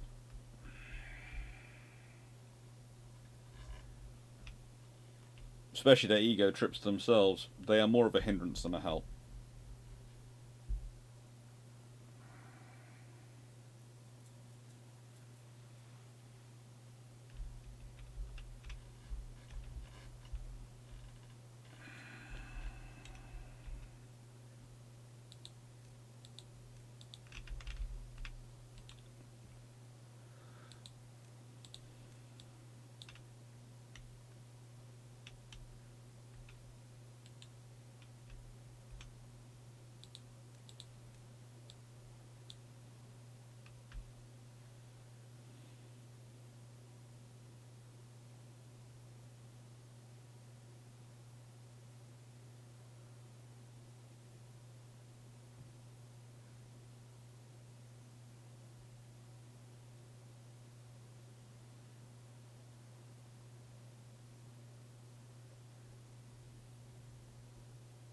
Hmm.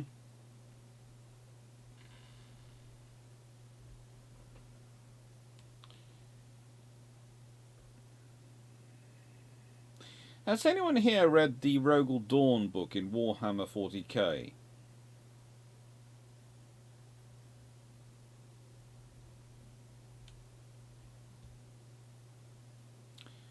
Because I was reading the other day and it was kind of interesting.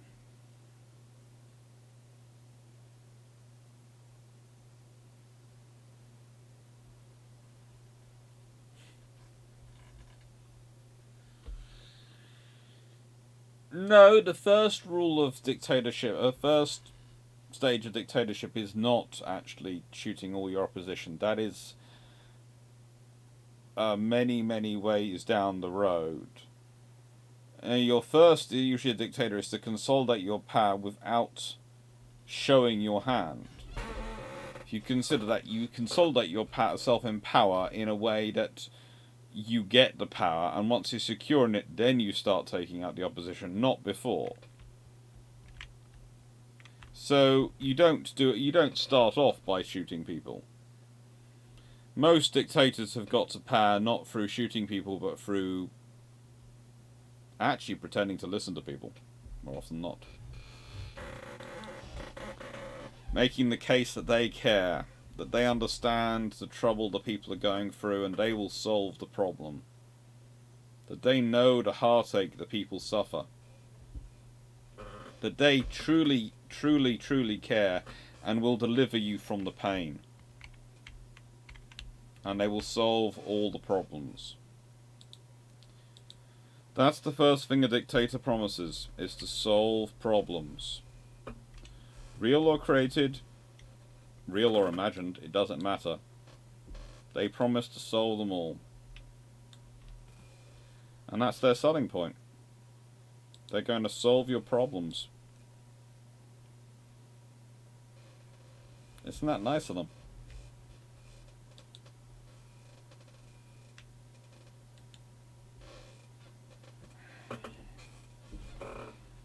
Sticking an ice axe in Trotsky's head was way down the list.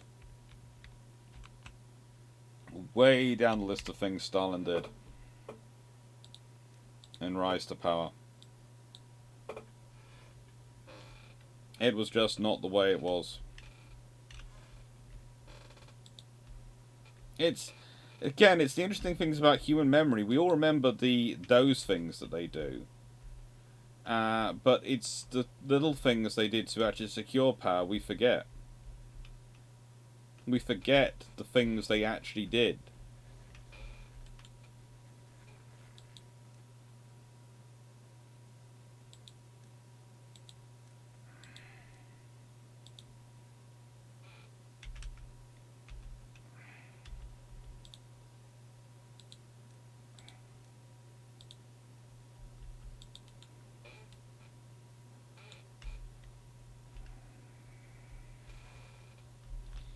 And they did so much to secure power. And I mean, so much to secure power.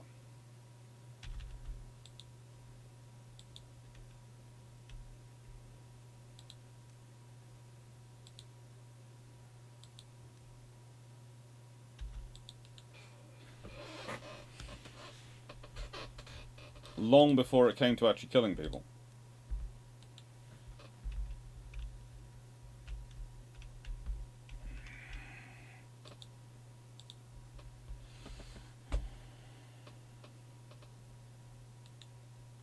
By the time they actually kill people, it's usually too late.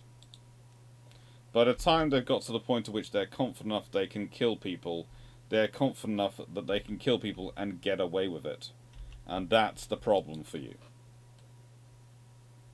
Because if they got to that level of confidence, it's game over. And that's terrible to say, but it's true. It's game over.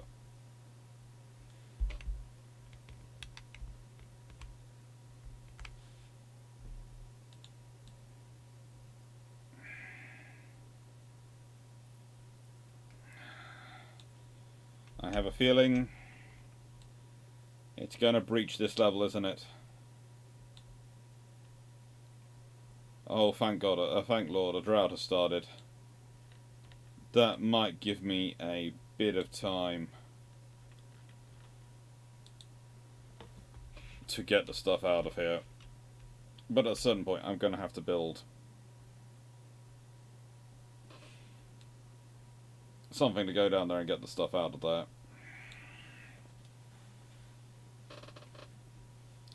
Again, one of the interesting things about dictators is it's rare they are actual...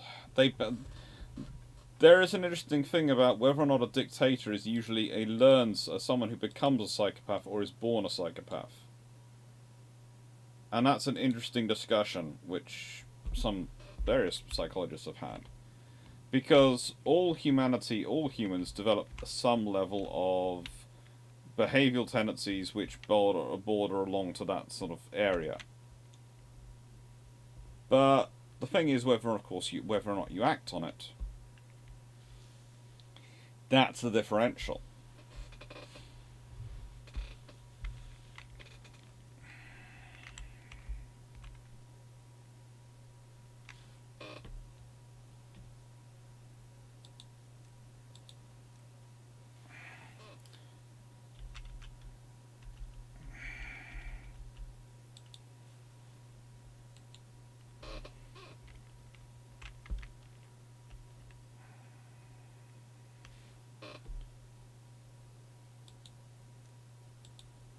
It's quite scary to think about sometimes that we all have a little bit of that scenario inside us. But there again, it's also kind of understandable because it explains how they come to power in the first place. They get power through that.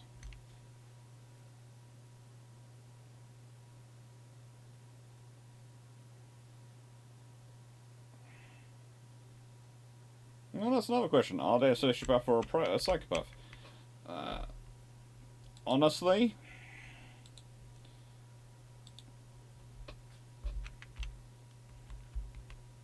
dictators are often a mixture.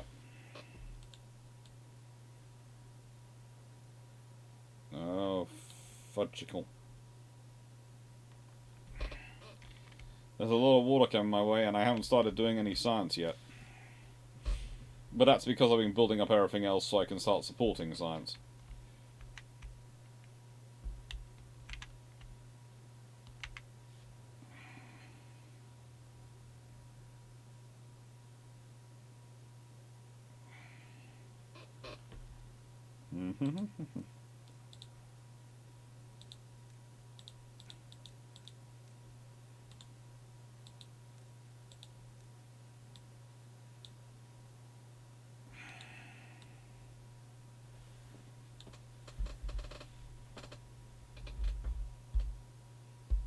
Dig ditches. Hey. I don't think I need to dig ditches just yet. If I go over here, if I remember correctly.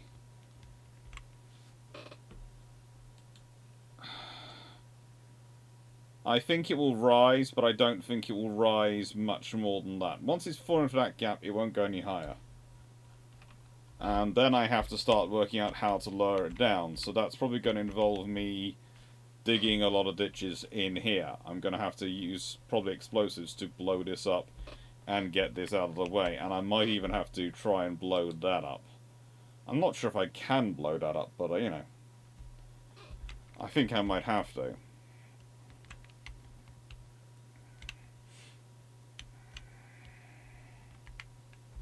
I do like the fen solution. The fen solution does make sense.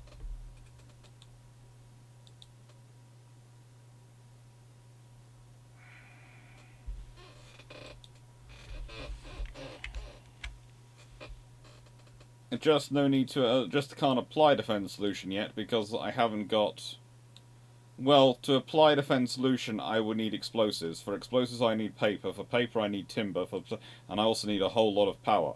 Which means I need a whole lot of science, because to get to... If I start explaining, it just goes through it. There you go, dynamite. For dynamite, I need an explosive factory, which, as you can see, needs cogs, needs steel, needs timber, which means I need to have both scavenger flags and smelters set up. I need to have a cog machine going, I need to have timber, I need to have all the power, I need to have all researched all this science, and all the science points, so I need to have science running. So, yeah.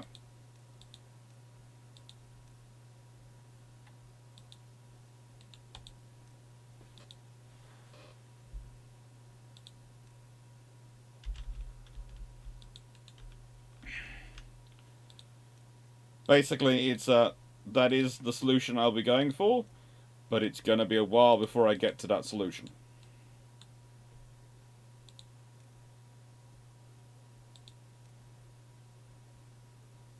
Yep, and I will also be doing that solution of building higher positions, probably.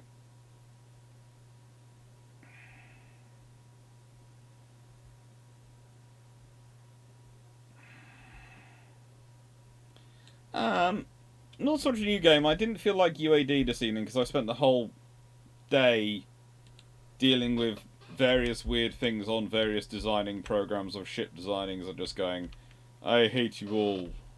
So I decided to play something different this evening as a relaxer. As basically, this is my end of the week of work, what I'm getting on with. And, you know, it's fun. That needs to have that going up to it, so I can get to there. That needs to go across there. And then I can put some more carrots into there.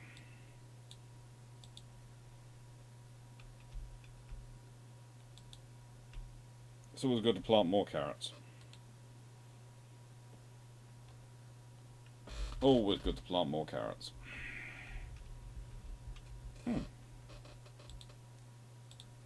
I certainly have plenty of housing now, which is a good thing, because that should keep me going for a while housing-wise.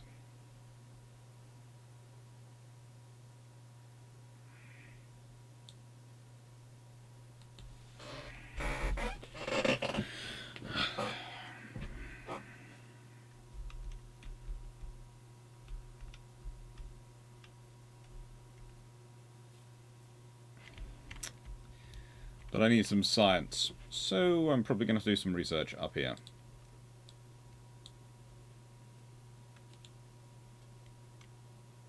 Probably, he says.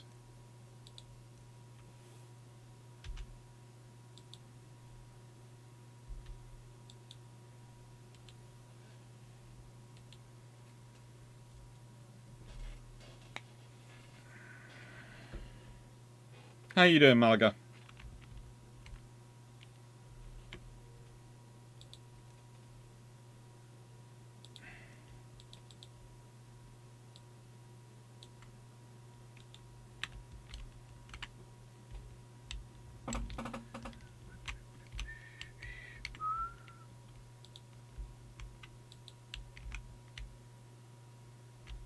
I need more wood storage, don't I?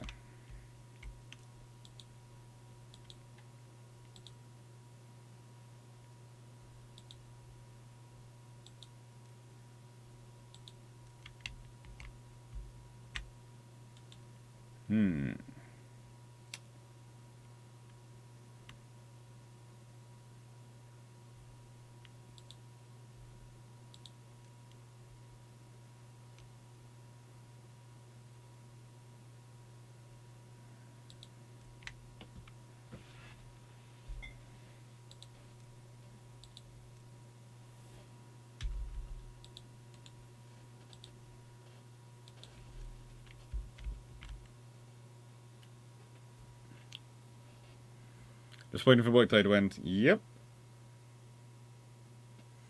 Spoke to Steve. The truth about politics is that it's not a science. It's the ego of wanting to be in charge or make a difference. Sounds very human. I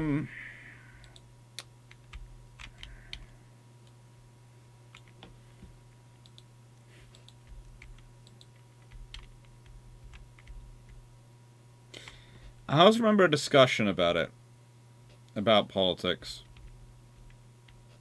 When I was very young. And a very, very smart person, someone much smarter than I will ever be, put forward the case that you should always it's not the people who talk about power are never the people you should allow to be in charge. But if someone talks about responsibility, and you can tell if they talk about responsibility whether they think responsibility means responsibility or whether they think it means power, that's who you want in charge.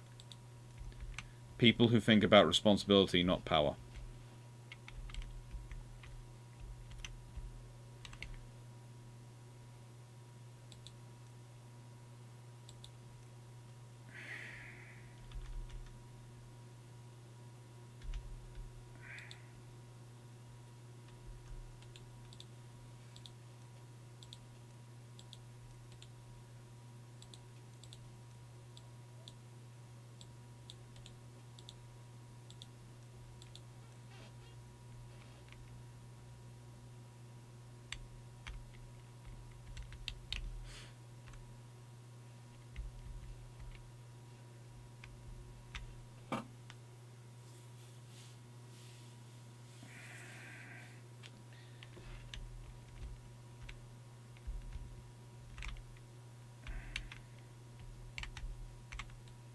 Yeah, the water's rising.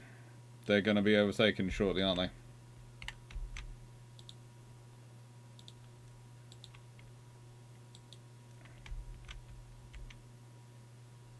Soon they're going to go. Soon that will all be underwater.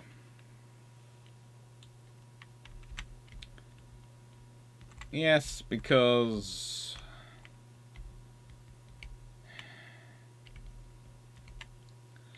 And it's the honest conversation. You have to have an honest conversation with your family before you get and do anything involved in politics, because it's not just you who will be the target of any attacks and any issues that come up. Your whole family will have to face it. Your whole family will be dug into. And everything that's ever happened, everything they've ever done will be magnified.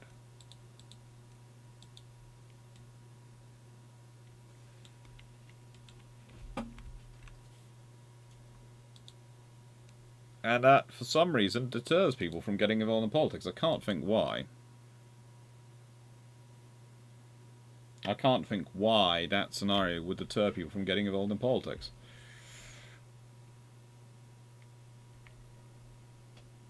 Hello? What just beat to me? Beavers are happier. Hey. I have many flooded buildings. I know I have many flooded buildings.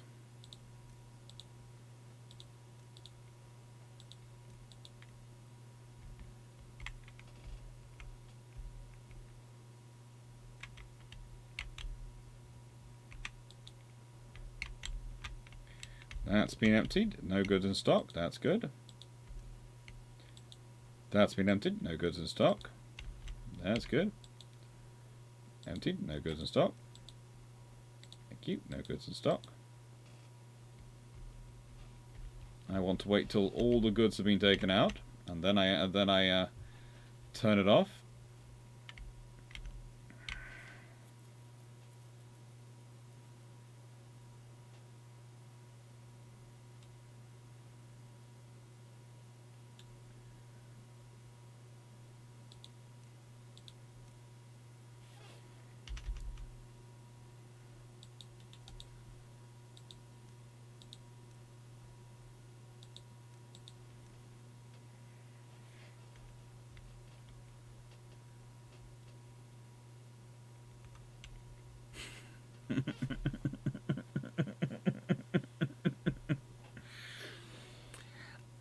Guardsman 14, I'm glad your girlfriend's a Timberborne expert. I will say this game is rich in double entendres because, as you can see, all these pumps are about really pumping that log.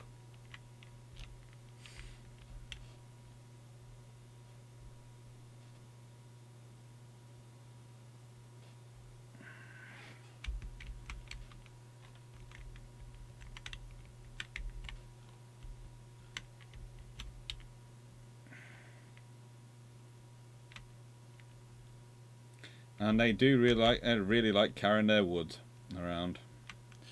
They really do. Too focused on image rather than getting stuff done. Oh yeah.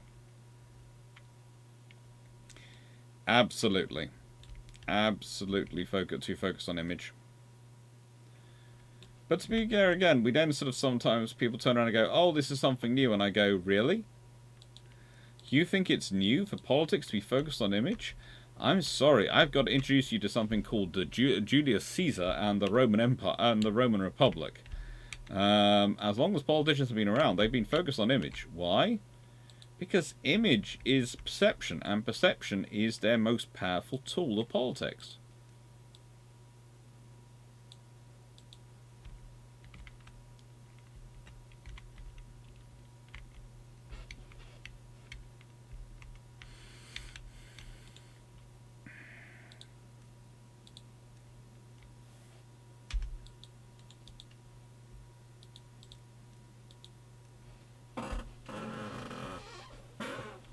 It's also the most essential tool of politics because perception is what will focus reality.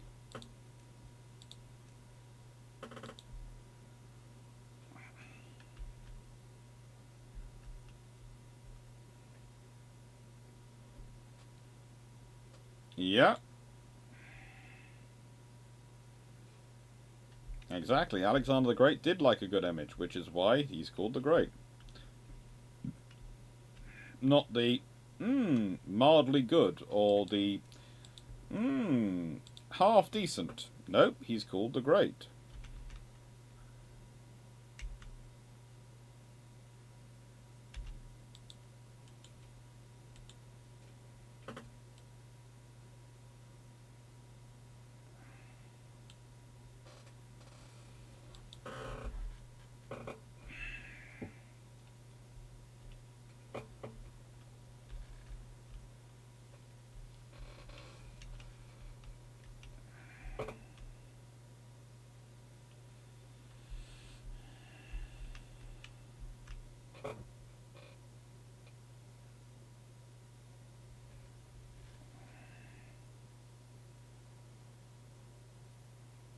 Right, let's see, if you were a counsellor, Alex, as you said, it's about collecting refuse and filling in potholes. It is. And it's about doing the responsible stuff. And it's really interesting how some of the people do approach politics, because there are some people who literally will spend their time grandstanding, and you go, what's the point? This is about doing all the day-to-day things which really matter to people and need to get done.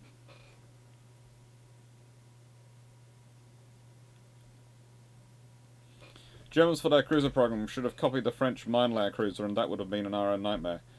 It would have been if the Germans could have actually built it. I think they could have, but I also think it would have required them to actually think through quite a lot of their industrial capacity and industrial strategy to do so. Because if you're going to build a vessel like that, it's going to require a lot of investment in certain key areas of engine design, of hull form, and of ship operation and ship construction. And that doesn't come from nowhere.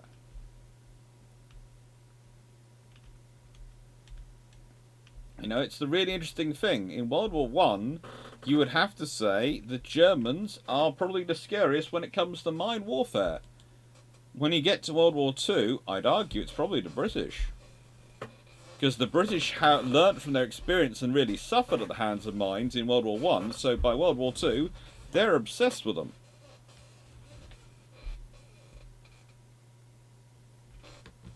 And the British have some really nasty mines they use in World War Two.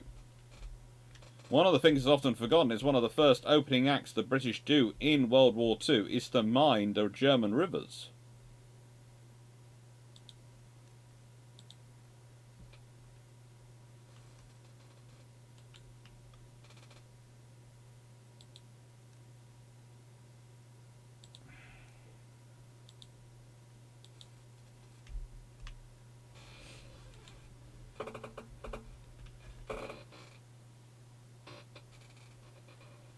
Like torpedoes.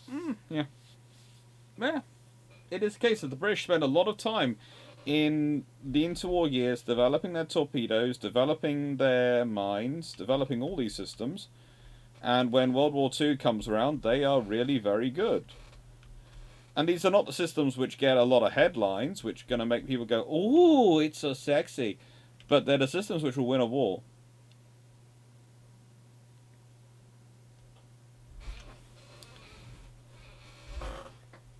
Often, this is going to sound very egotistical, but this is for both the Americans and the British. We would capture German technology, and we wouldn't so much reverse engineer it, as we would look at its ideas and its operation and go, actually, you can do this in a simpler way, and hey, that can be made quite effective. And often, the systems which come out in terms of the British and American appreciation of German technology are about half as complicated, but definitely twice to 3 times as actually viable, because due to their being half as complicated, they might not be as perfect when they work, but they work a lot more often. And something which works 90% as it works 90% as well, 90% of the time, is far better than something which works at 100%, 40% of the time.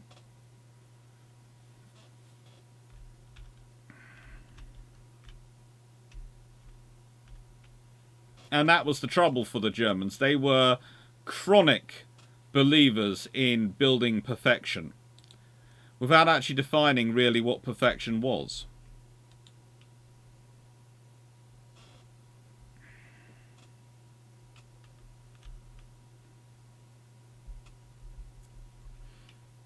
Not properly.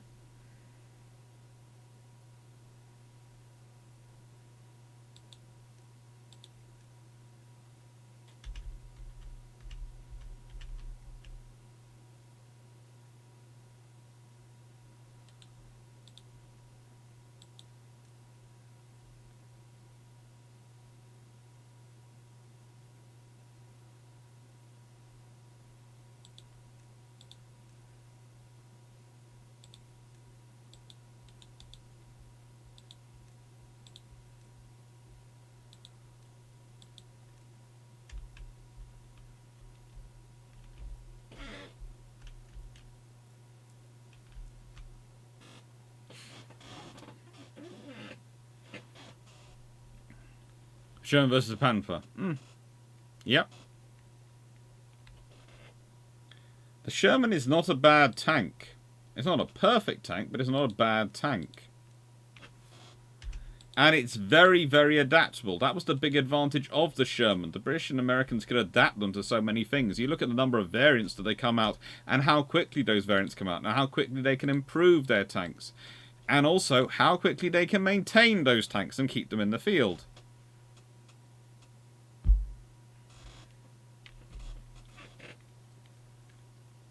Something like the string torpedo. The string on torpedo. Simple but phasing. Yes. The tension string. Yeah, I'd argue that the T-3485 is a pretty good tank. It's one of those things of it's got a really solid idea behind it, and it works really, really well. The sad thing is that the people who really conceived the ideas which brought forward the T-34 were all killed in the various purges in Soviet Russia. So, you know, the people who could have probably used it best weren't around by the time it was being used.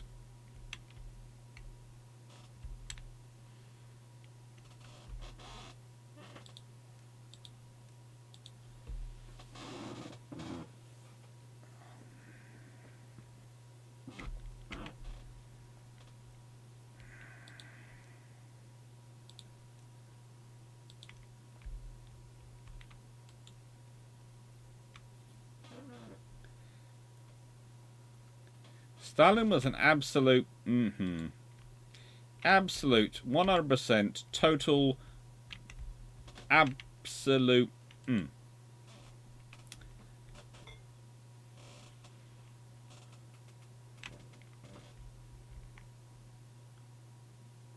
There is just nothing about that guy I have any liking of at all when it comes to Stalin. Nothing at all.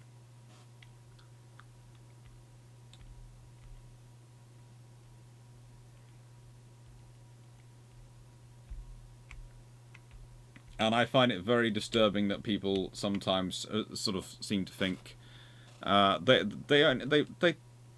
go to one dictator as their dictator of choice, and you go to bring up a dictator, and you go, yeah, Mustachio Man was pretty darn evil, and yep, I will not dispute any of that scenario, but he isn't up there as plinth solo. There are others who, in different ways, just as bad, just as evil, and we forget that at our peril. We really do. We forget that at our peril.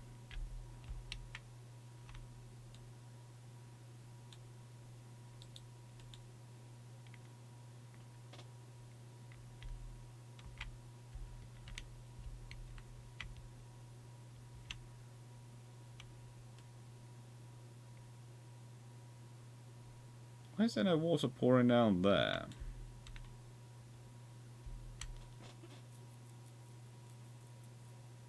Water's going down there. Water's going in every direction. But it's not pouring down there. I wonder why. I wonder why.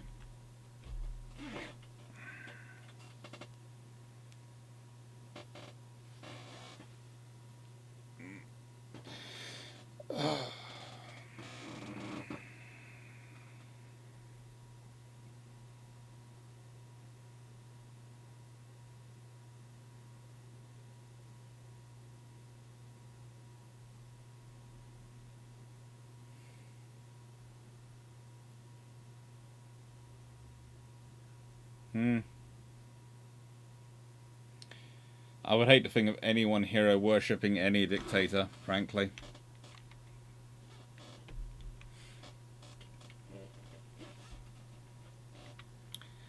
Frankly, we should all have better things to do with our time than hero worship any dictator. should all have better things to do with our time than that.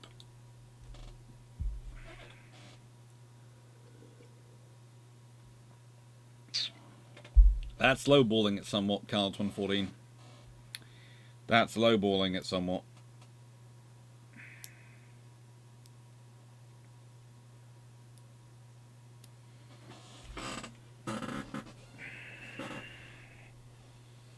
The thing is, you don't really have accurate figures for the Chinese or the Russian populations.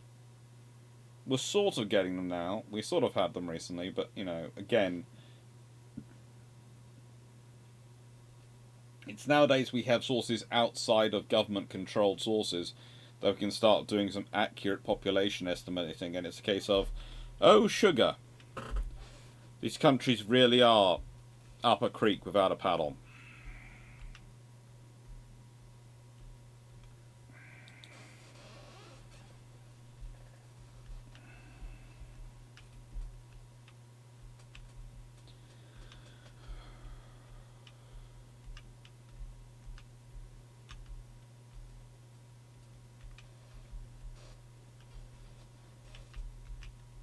Mm-hmm.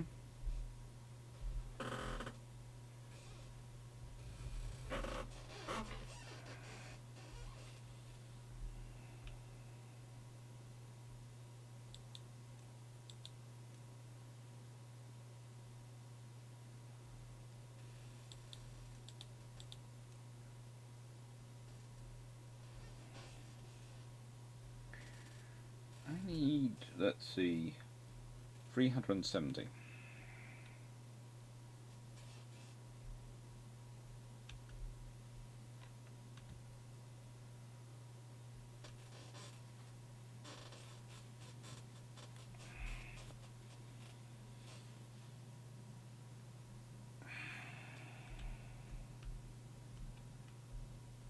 It's a nice relaxing game.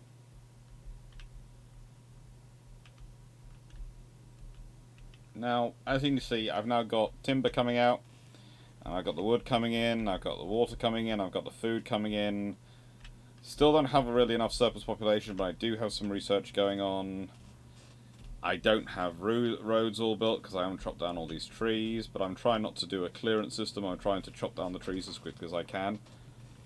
At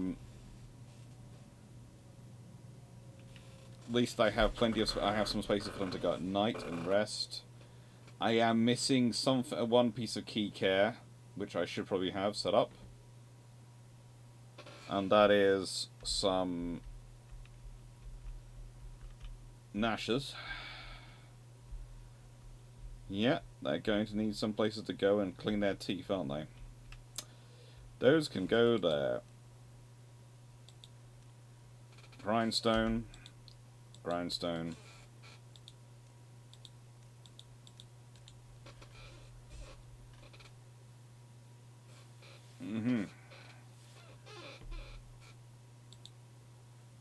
No goods in stock. Nothing in range. Nothing in range.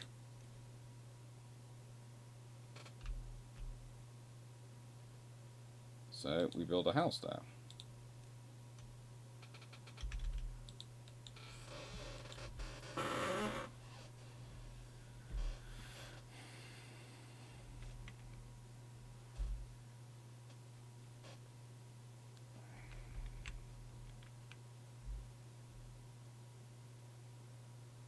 Take care, Gosman. Enjoy. Yeah, I'm going to enjoy the beavers for a bit longer. They're fun. And after this, I actually have to go and record. I should actually go and re-record tomorrow's video. I'll probably get some food first. But no, I'll stay here for a bit longer. Answering questions, because I enjoy them, and dealing with the joys of the setting up a beaver colony. As I said, this is going to be what we're going to occasionally go to when I cannot get when I don't feel like UAD on a Friday. Okay, back to new questions. Do you think if the Allies had not sunk the Leonardo da Vinci, that the 10th Flotilla could have done a serious attack on New York?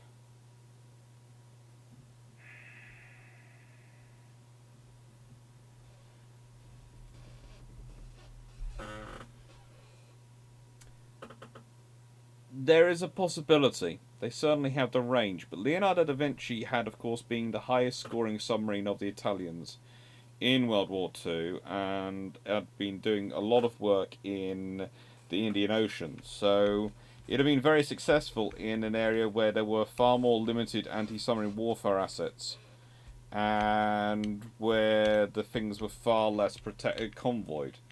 But saying that, I still think, well, I honestly do think that they would have achieved something.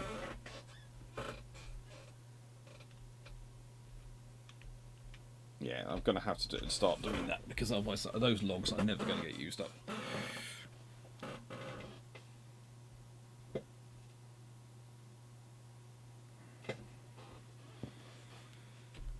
Do that for a bit. It's a 10 flotilla could possibly have managed it, but it would have been very interesting if they had actually achieved it. Is the problem.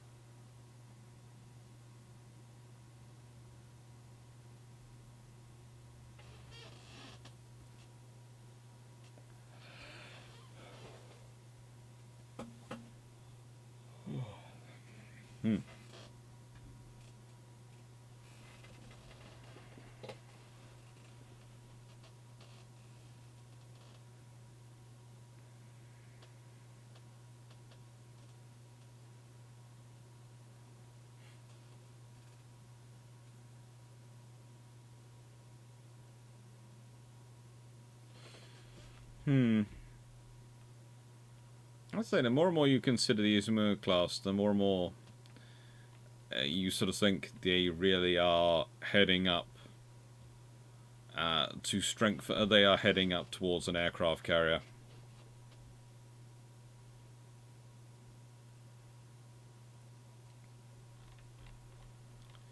I do find I am thinking that the future ships of the Japanese Maritime Self-Defense Force, I think, will probably be more Queen Elizabeth sized than anything. Looking at them and looking at their operations, I think that's where they're ending up going.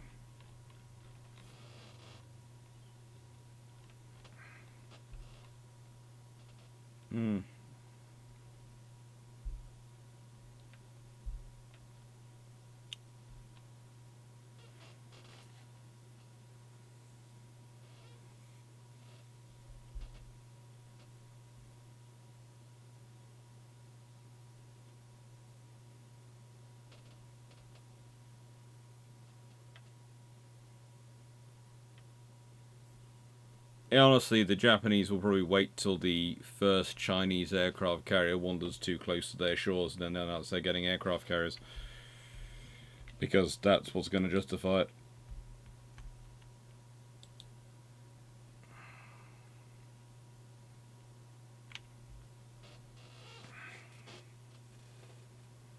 So, like, I'm on the fence with it. Like I said, by 1943, Ford got their act together about it, so I think the D's would have had better even chance of stopping the Italians.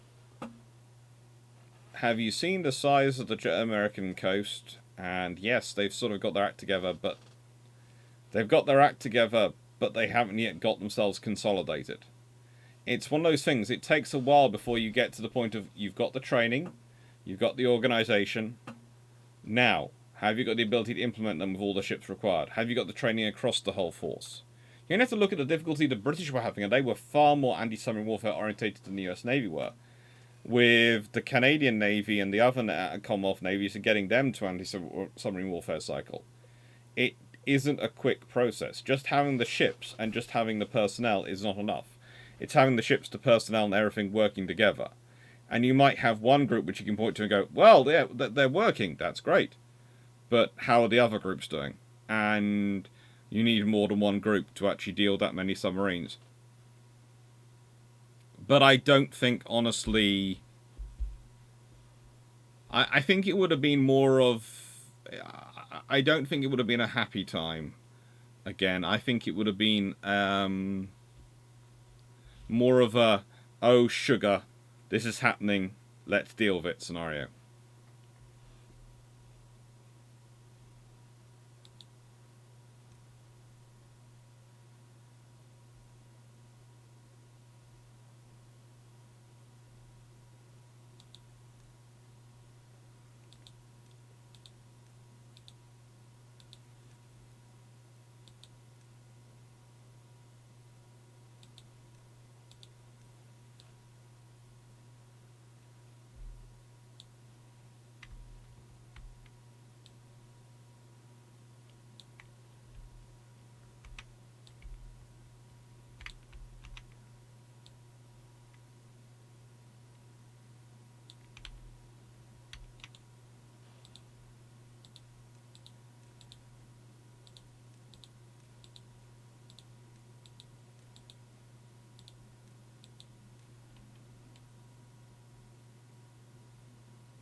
Mm-hmm. Hmm.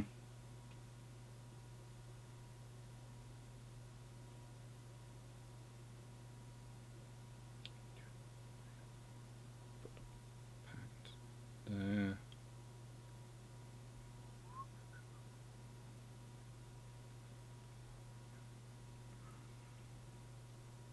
Yeah, that's what I'll do. I'll put that to that to that to that. Yeah. So levee. Um, um.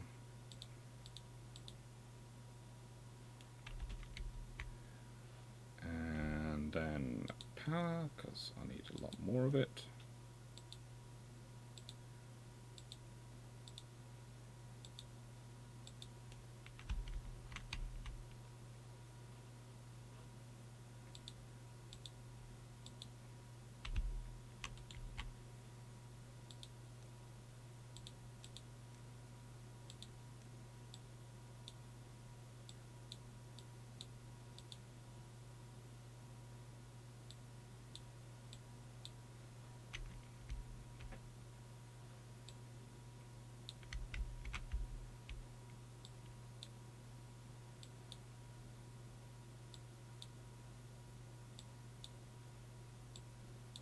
This is basically me building what will be my major power generation center. I hope, if it all works out as planned.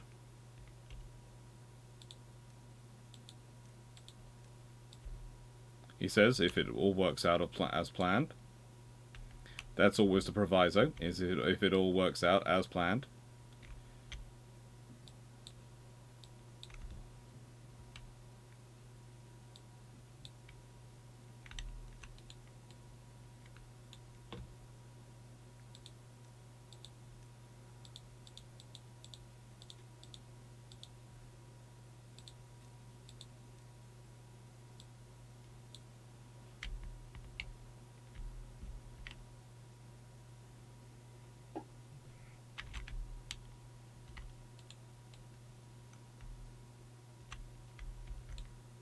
Hmm.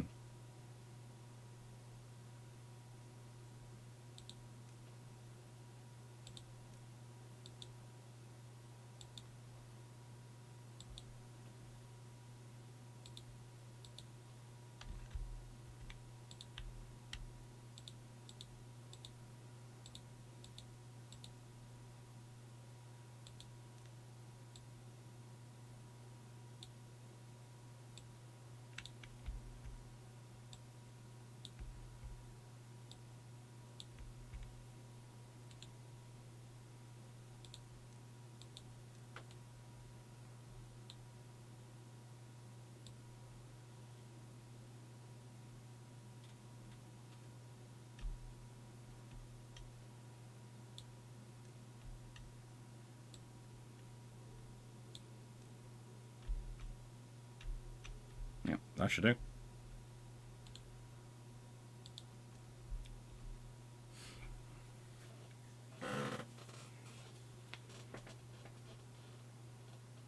I think I do agree. Limpet mining would have had a serious repercussion on the Allies. It would have caused a whole lot of issues in 42. It would have caused a whole lot of issues for them and for the Allied war effort as a whole.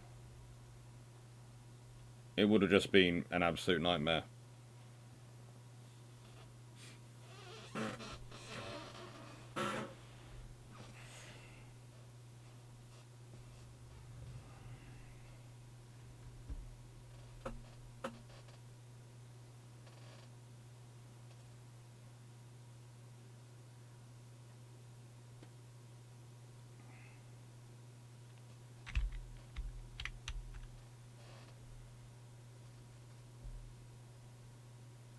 Because honestly, there's not much you can.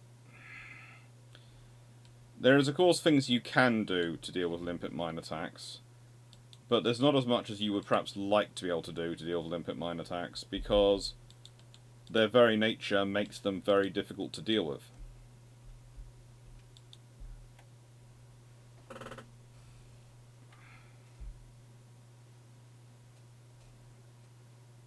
Because once, it's the whole thing.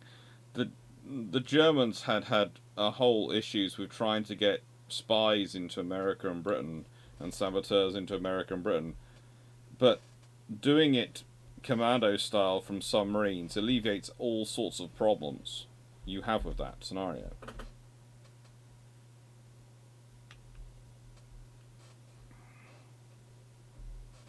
It really does.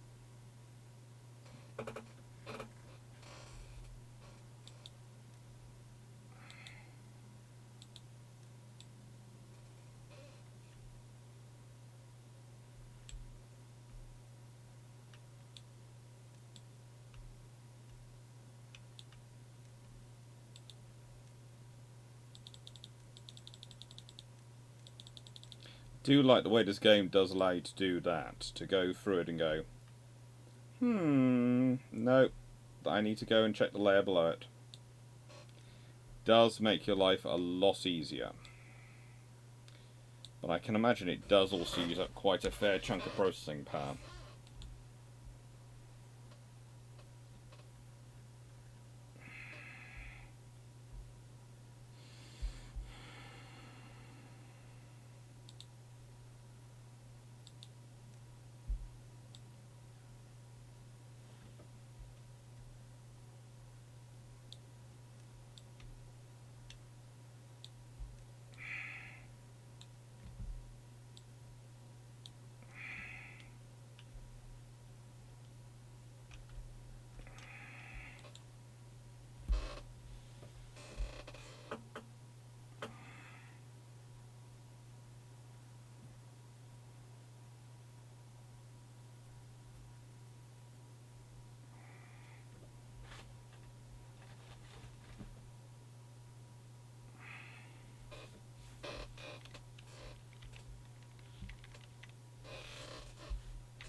I'd say I do like playing the folk tales because they are the very much the how do I put this, Age of Sail historian's perspective.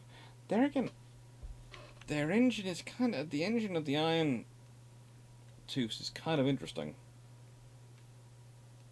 It is kind of interesting.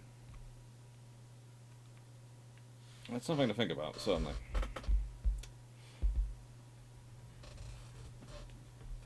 Now, to build these requires cogs. That's going to be interesting. That is all going to be interesting.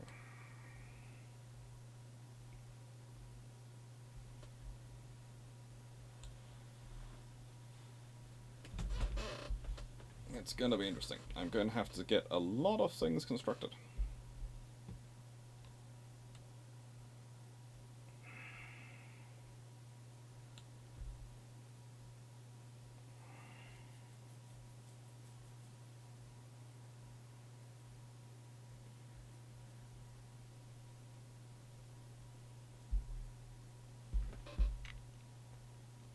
Oh, it's going to be a drought shortly.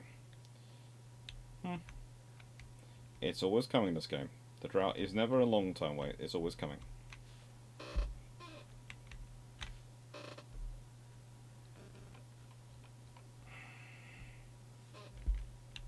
And what was I hoping to get to before Sinus? This is definitely a very long-winded game for Twitch. But as I said, it's very relaxing. Nothing much happens that you can't see coming and can't deal with. And you get to build a very, very rewarding grid pattern. broadly speaking. Broadly speaking, a rewarding grid pattern.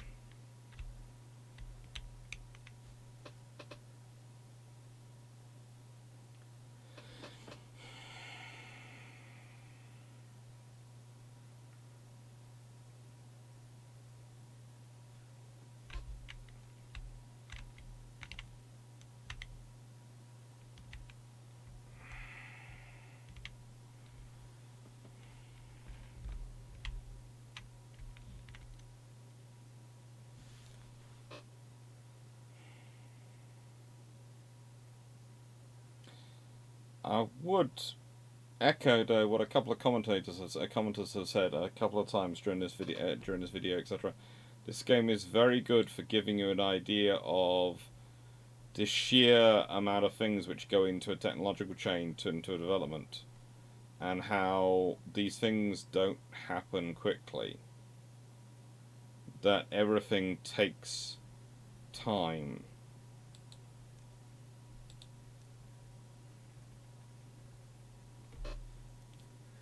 I need 250 science points to get the platforms I need. I need 100 to build the cogs I need. I need 70 to get the power transfer system I need. And then I need to build them because I also need cogs for that to work. There's no point. Well, I need 80 for that actually. So I've got about 430 worth of points I need to earn in terms of science.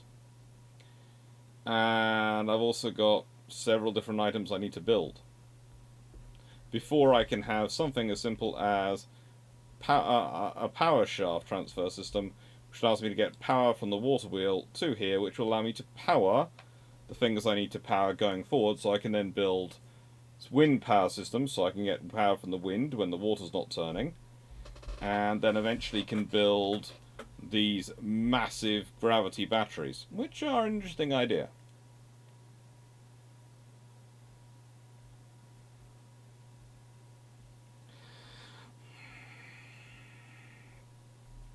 And let's be honest, the first thing I probably need is the platforms, because if I can start building platforms, especially covering this space in, then I have the advantage I need to build this all more quickly. And once this is ready and I've got it built up, then I can plug everything in and plug and play.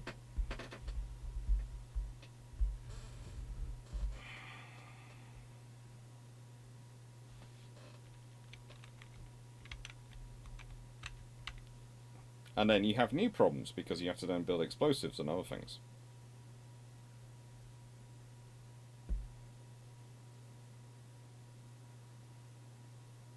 To try, as said, and reclaim some land, because this water has got very high. Luckily it is now flowing through here, but if I really want to save my bacon, I need to take it down about a level. Or I need to raise it about a level. I've got to decide which is going to be better. Because I could always raise it about a level and start building, using earth constructors to build islands in it to grow more food and to support a larger base here. It's going to be an interesting decision where this goes. There are lots and lots of decisions. It is kind of a realistic strategy game, and I would call it more a colony game than a strategy game in some regards.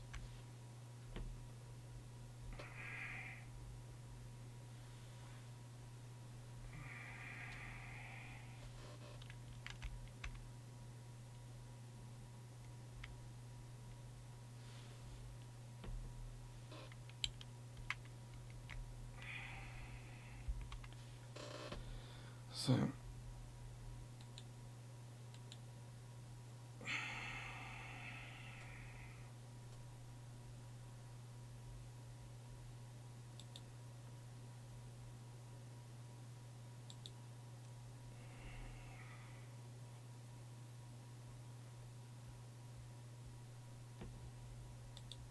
luckily these only require logs to build, if I remember correctly. Yeah.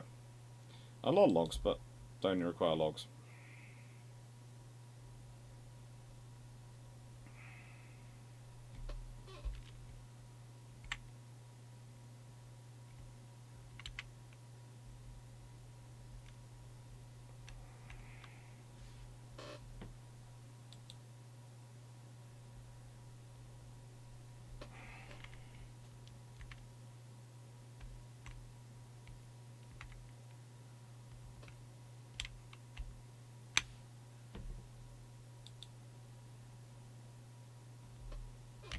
chestnuts are still down there.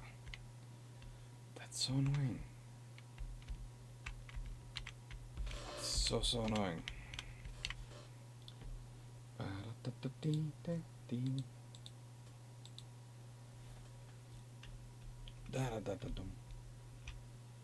No.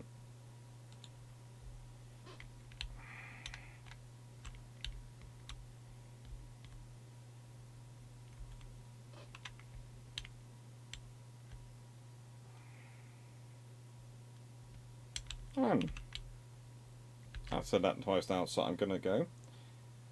Thank you for watching, everyone. As said, this game was one of the games I was looking at originally to try and sort of illustrate some of the technology things. Because of the pace of development, I've decided it's a bit slow for that purposes, but it is there. It is a scenario to think about, and sort of the sheer level of infrastructure and things you need to build. And as said, I will probably still return to this whenever it's got to the point at which I've spent so long staring at computer-generated simulations of ships that I need a break on a Friday night before I pack up my work for the week. Thank you very much, everyone, for watching. I hope you enjoyed, and take care. Not sure if anyone else is still watching. Let me see. Yeah, there are some people there. Toodles.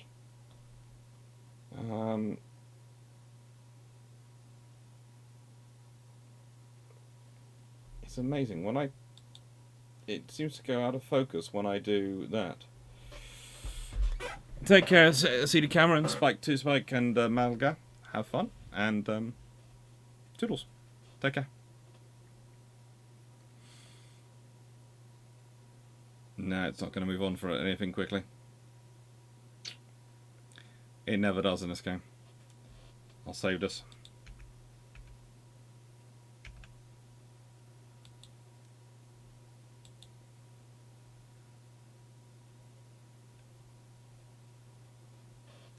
And then I will go. Toodles, everyone. Take care.